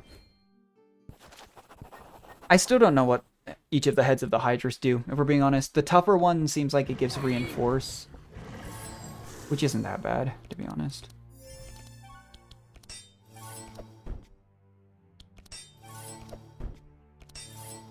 But we just need to get to... I think after this we probably have like 4 more fights, I want to say. Again, this is assuming the Forge is where I'm thinking it is.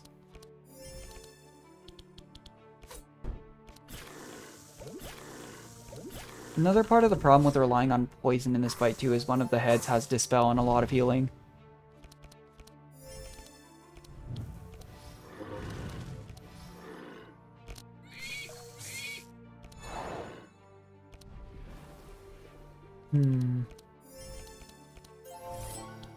Meditate, Divine Retru. The plus side is though, I think, oops, once you kill one head, I don't think they can pick it back up, even though there's a healing head. But we also have a pretty healthy amount of AoE off duels. It'll probably be okay. Ow. Is only this one really has Sanctify charges. And so... Painful. Also, block just isn't as helpful as you'd hope on this fight. Because they also apply bleed and poison. So just as we can kind of sometimes get rid of enemies despite that. Hydras can sometimes do the same. I'm just not a big fan of the Hydras fight. In hand, nice. Not bad. Good turn for duels, and he saves some energy. One head down.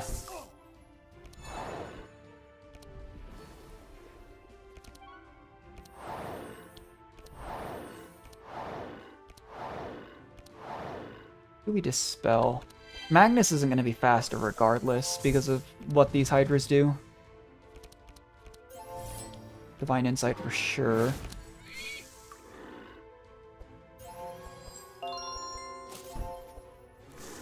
Yeah, there's the... yeah, recover 10 and get that.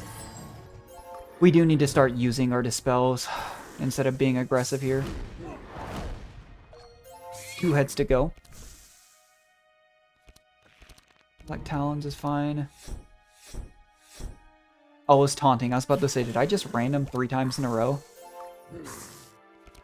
I don't know. Taunt just works so weird in this game. Sometimes I feel like I understand it, and sometimes I feel like I don't.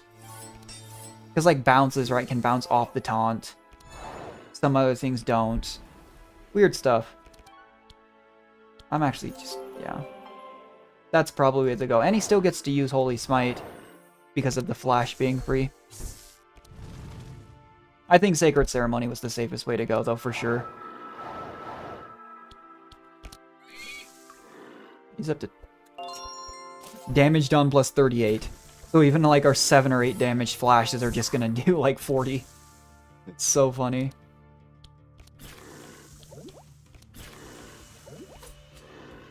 Alright, last head.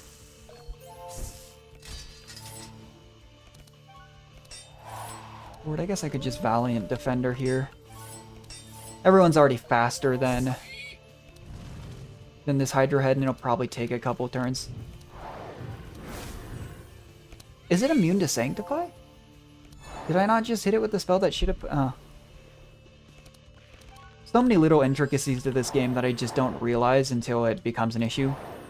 Then it becomes a very big issue. But not too bad. I was actually worried about that Hydra fight because I don't like it. Only Blessing. Ooh. Will I ever get to play that, though? That's my big problem with some of those really cool, big, expensive cards, is you just may never get to play them. Brigand Armor. I'm actually going to give Titan Gauntlets to Reginald at this point. Hydra Egg, sure, and then...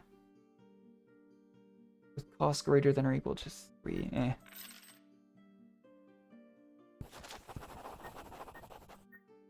Yeah, I'm so certain this... yeah, it is here. Okay. Alright, let's take... ooh. Nesglect Abyss, Moloch Abyss. Let's just go. You know what? We have 2 fights left in this run. And then I am going to have to call the stream because I got to work on some stuff again. I like just sitting down and streaming for a long time, but I just don't always have that same amount of time nowadays, unfortunately. Or I can just stream for like 5-6 hours on just some random game. And I don't know, I never realized until I started streaming how much sometimes you sit down and play games for a little bit and then leave and do something else and back and forth. Whereas again with streaming, you're sitting down and just doing it for a long time. But I've talked about it with like doing more Genshin streams and stuff. I think I just need to, like a lot of people do short streams. Like, I don't watch too many just full streams again because of time, but when I'm doing something and I have time, I'll sit down and, like, turn one on in the background. A lot of, like, the Hollow Stars. I've been watching some of them recently. Like Regis and, you know, Axel and them. They're pretty funny guys. They'll do, like, really short streams. You know? I think that's literally just one of those, like, mental blocks I put on myself for no reason. Because there's literally nothing stopping me from doing a couple short streams here and then for like an hour, hour and a half. Other than me, you know? Of course, playing games like Across the Obelisk is also, you know, That is a bit of a barrier because of how long these runs take. But, I don't know. I'm thinking about streaming tomorrow Monday because I don't have class Monday because I think it's President's Day.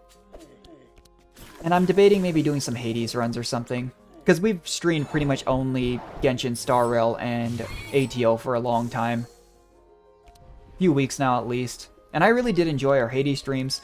If I do a Hades stream, it's just going to be going for like higher heat at this point. Because I have everything else unlocked. But that could be fun. Because, I mean, it was fun doing, like, I almost died, but our first time on the Hades third base with that Pact of Punishment, oh, I was surprised I won. We had such a strong run, though. We had, like, the, I think we were doing... So we were doing the... whatchamacallit? We were doing a run for the Aspect of Lucifer, the laser gun. And we had triple special. Which is literally like the big way that that aspect becomes good. Otherwise, I think you're supposed to use another aspect. Because triple special just does so much damage. For no reason. Like...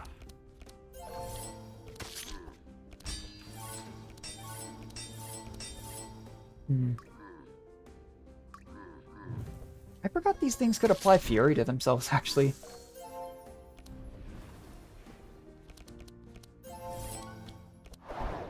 On a Sacred Ceremony? Yeah, sure. It's a good card. Applying Bless to literally every hero, increasing their damage, heal received, all that stuff. Very powerful.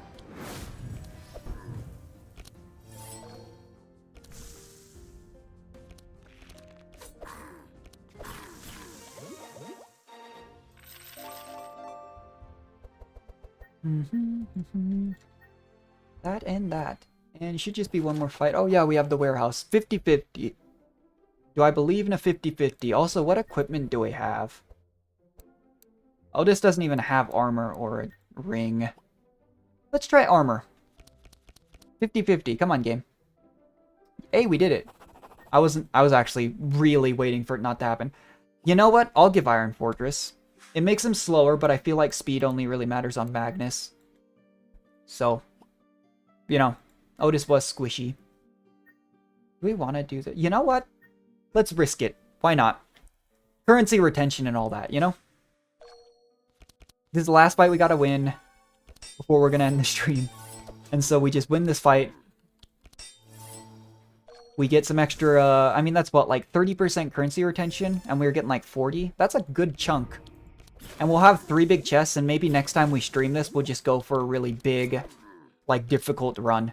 Like, as high up maybe as you can get without not being able to take chests. I don't know what Ascension level that is, but there's a point where they just say no.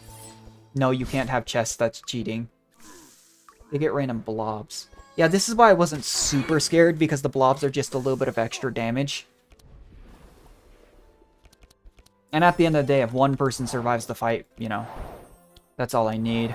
Maybe I should focus the gunner instead of Orby because of how long this fight's going to take. Orby just stalls everything out if it doesn't die. With its shield generator and stuff. I've never seen half these blobs, funnily enough. We weren't able to kill the Orby. Do they get an extra blob? Can they stack blobs? I wonder, I've never seen that before. I think there is a maximum number of buffs you can have on, like, a single unit. Because I know I've been hit by, like, certain statuses and they didn't apply to one character because I had, like, 3 or 4 buffs. I think it might be 3. That would be funny.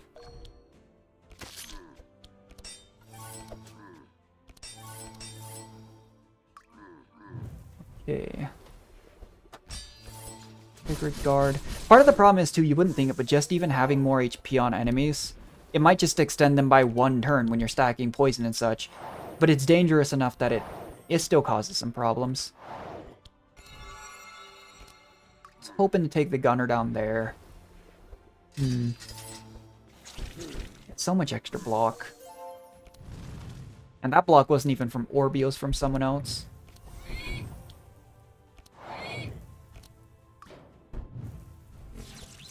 Ow. Okay, maybe it is just... Oh, it's just combat start.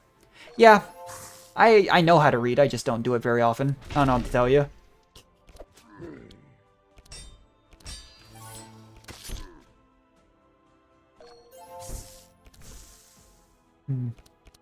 Actually, I do want to test one thing. We were talking about that library node. Hitting an extra level before... You know, the twins fight. Because last time we did it clearly because we did Catharsis and One Piece questline. That had a lot to do with it.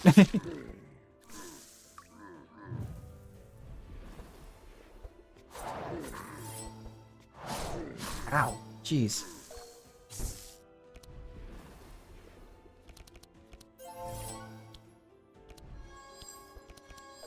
I said earlier I didn't think that Lancer was usually too much of a problem, and it took it personally.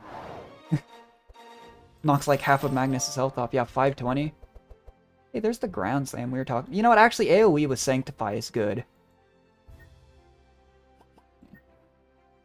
Anyway, we get the Obsidian Ingots. We get the Oddball. Very helpful. Shield Generator. You get Form for the next turn. It's just one of those that, unlike, like, Champy, where you do get, you know, Champy gives block and Thorns. So the block will fade at the end of the turn if you don't have it on a fast hero, whereas Orbi gives you 4 block for the following turn, which is nice. Not like a game breaker, but it's helpful. Let's go to the library. I said one more fight, but actually one more fight. Because I want to see if we would hit level 16, or level 5. Man, I'm just going crazy today with just random statements, huh? I want to see if you would hit level 5 with taking that specific dialogue option. I don't remember what it is. All I know is that you're not supposed to take a book, but we don't have a mage with us to try and take a book. Because, like, Zek will get the Necronomicon.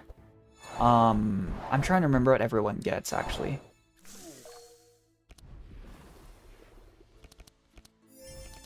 I don't know. I feel like the last few times I've been streaming, I've just been really scattered. Don't mean to be, but it's just been long few days. Classes have been picking up, trying to pay attention to everything. And then when I'm even just, like, streaming, I'm thinking about, like, all my assignments and stuff in the back of my head. I'm excited, though. Like, I've taken classes, and I enjoyed my music classes when I auditioned into that college program. But I also took, like, medical classes, because I was thinking about that for a while. Just kind of, you know, while I'm in a fortunate enough position to try different things, you know? Figure my life out. I tried a few different things. I tried some STEM classes and stuff, and this cybersecurity stuff's really the first time I've really enjoyed, like, studying, funnily enough. And part of it's, you know, like the teacher, you have all that stuff. That does affect it. My instructor's pretty knowledgeable. Like learning from him. But just interesting stuff.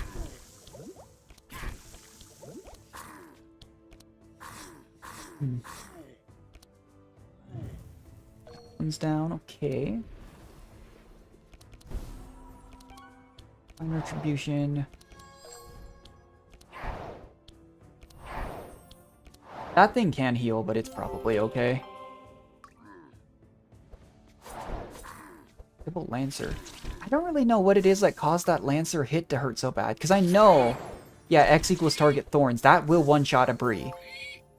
I can't remember. It might be equal to, like, their Vitality or something. Maybe they're like a pseudo-Yager. That is always a possibility.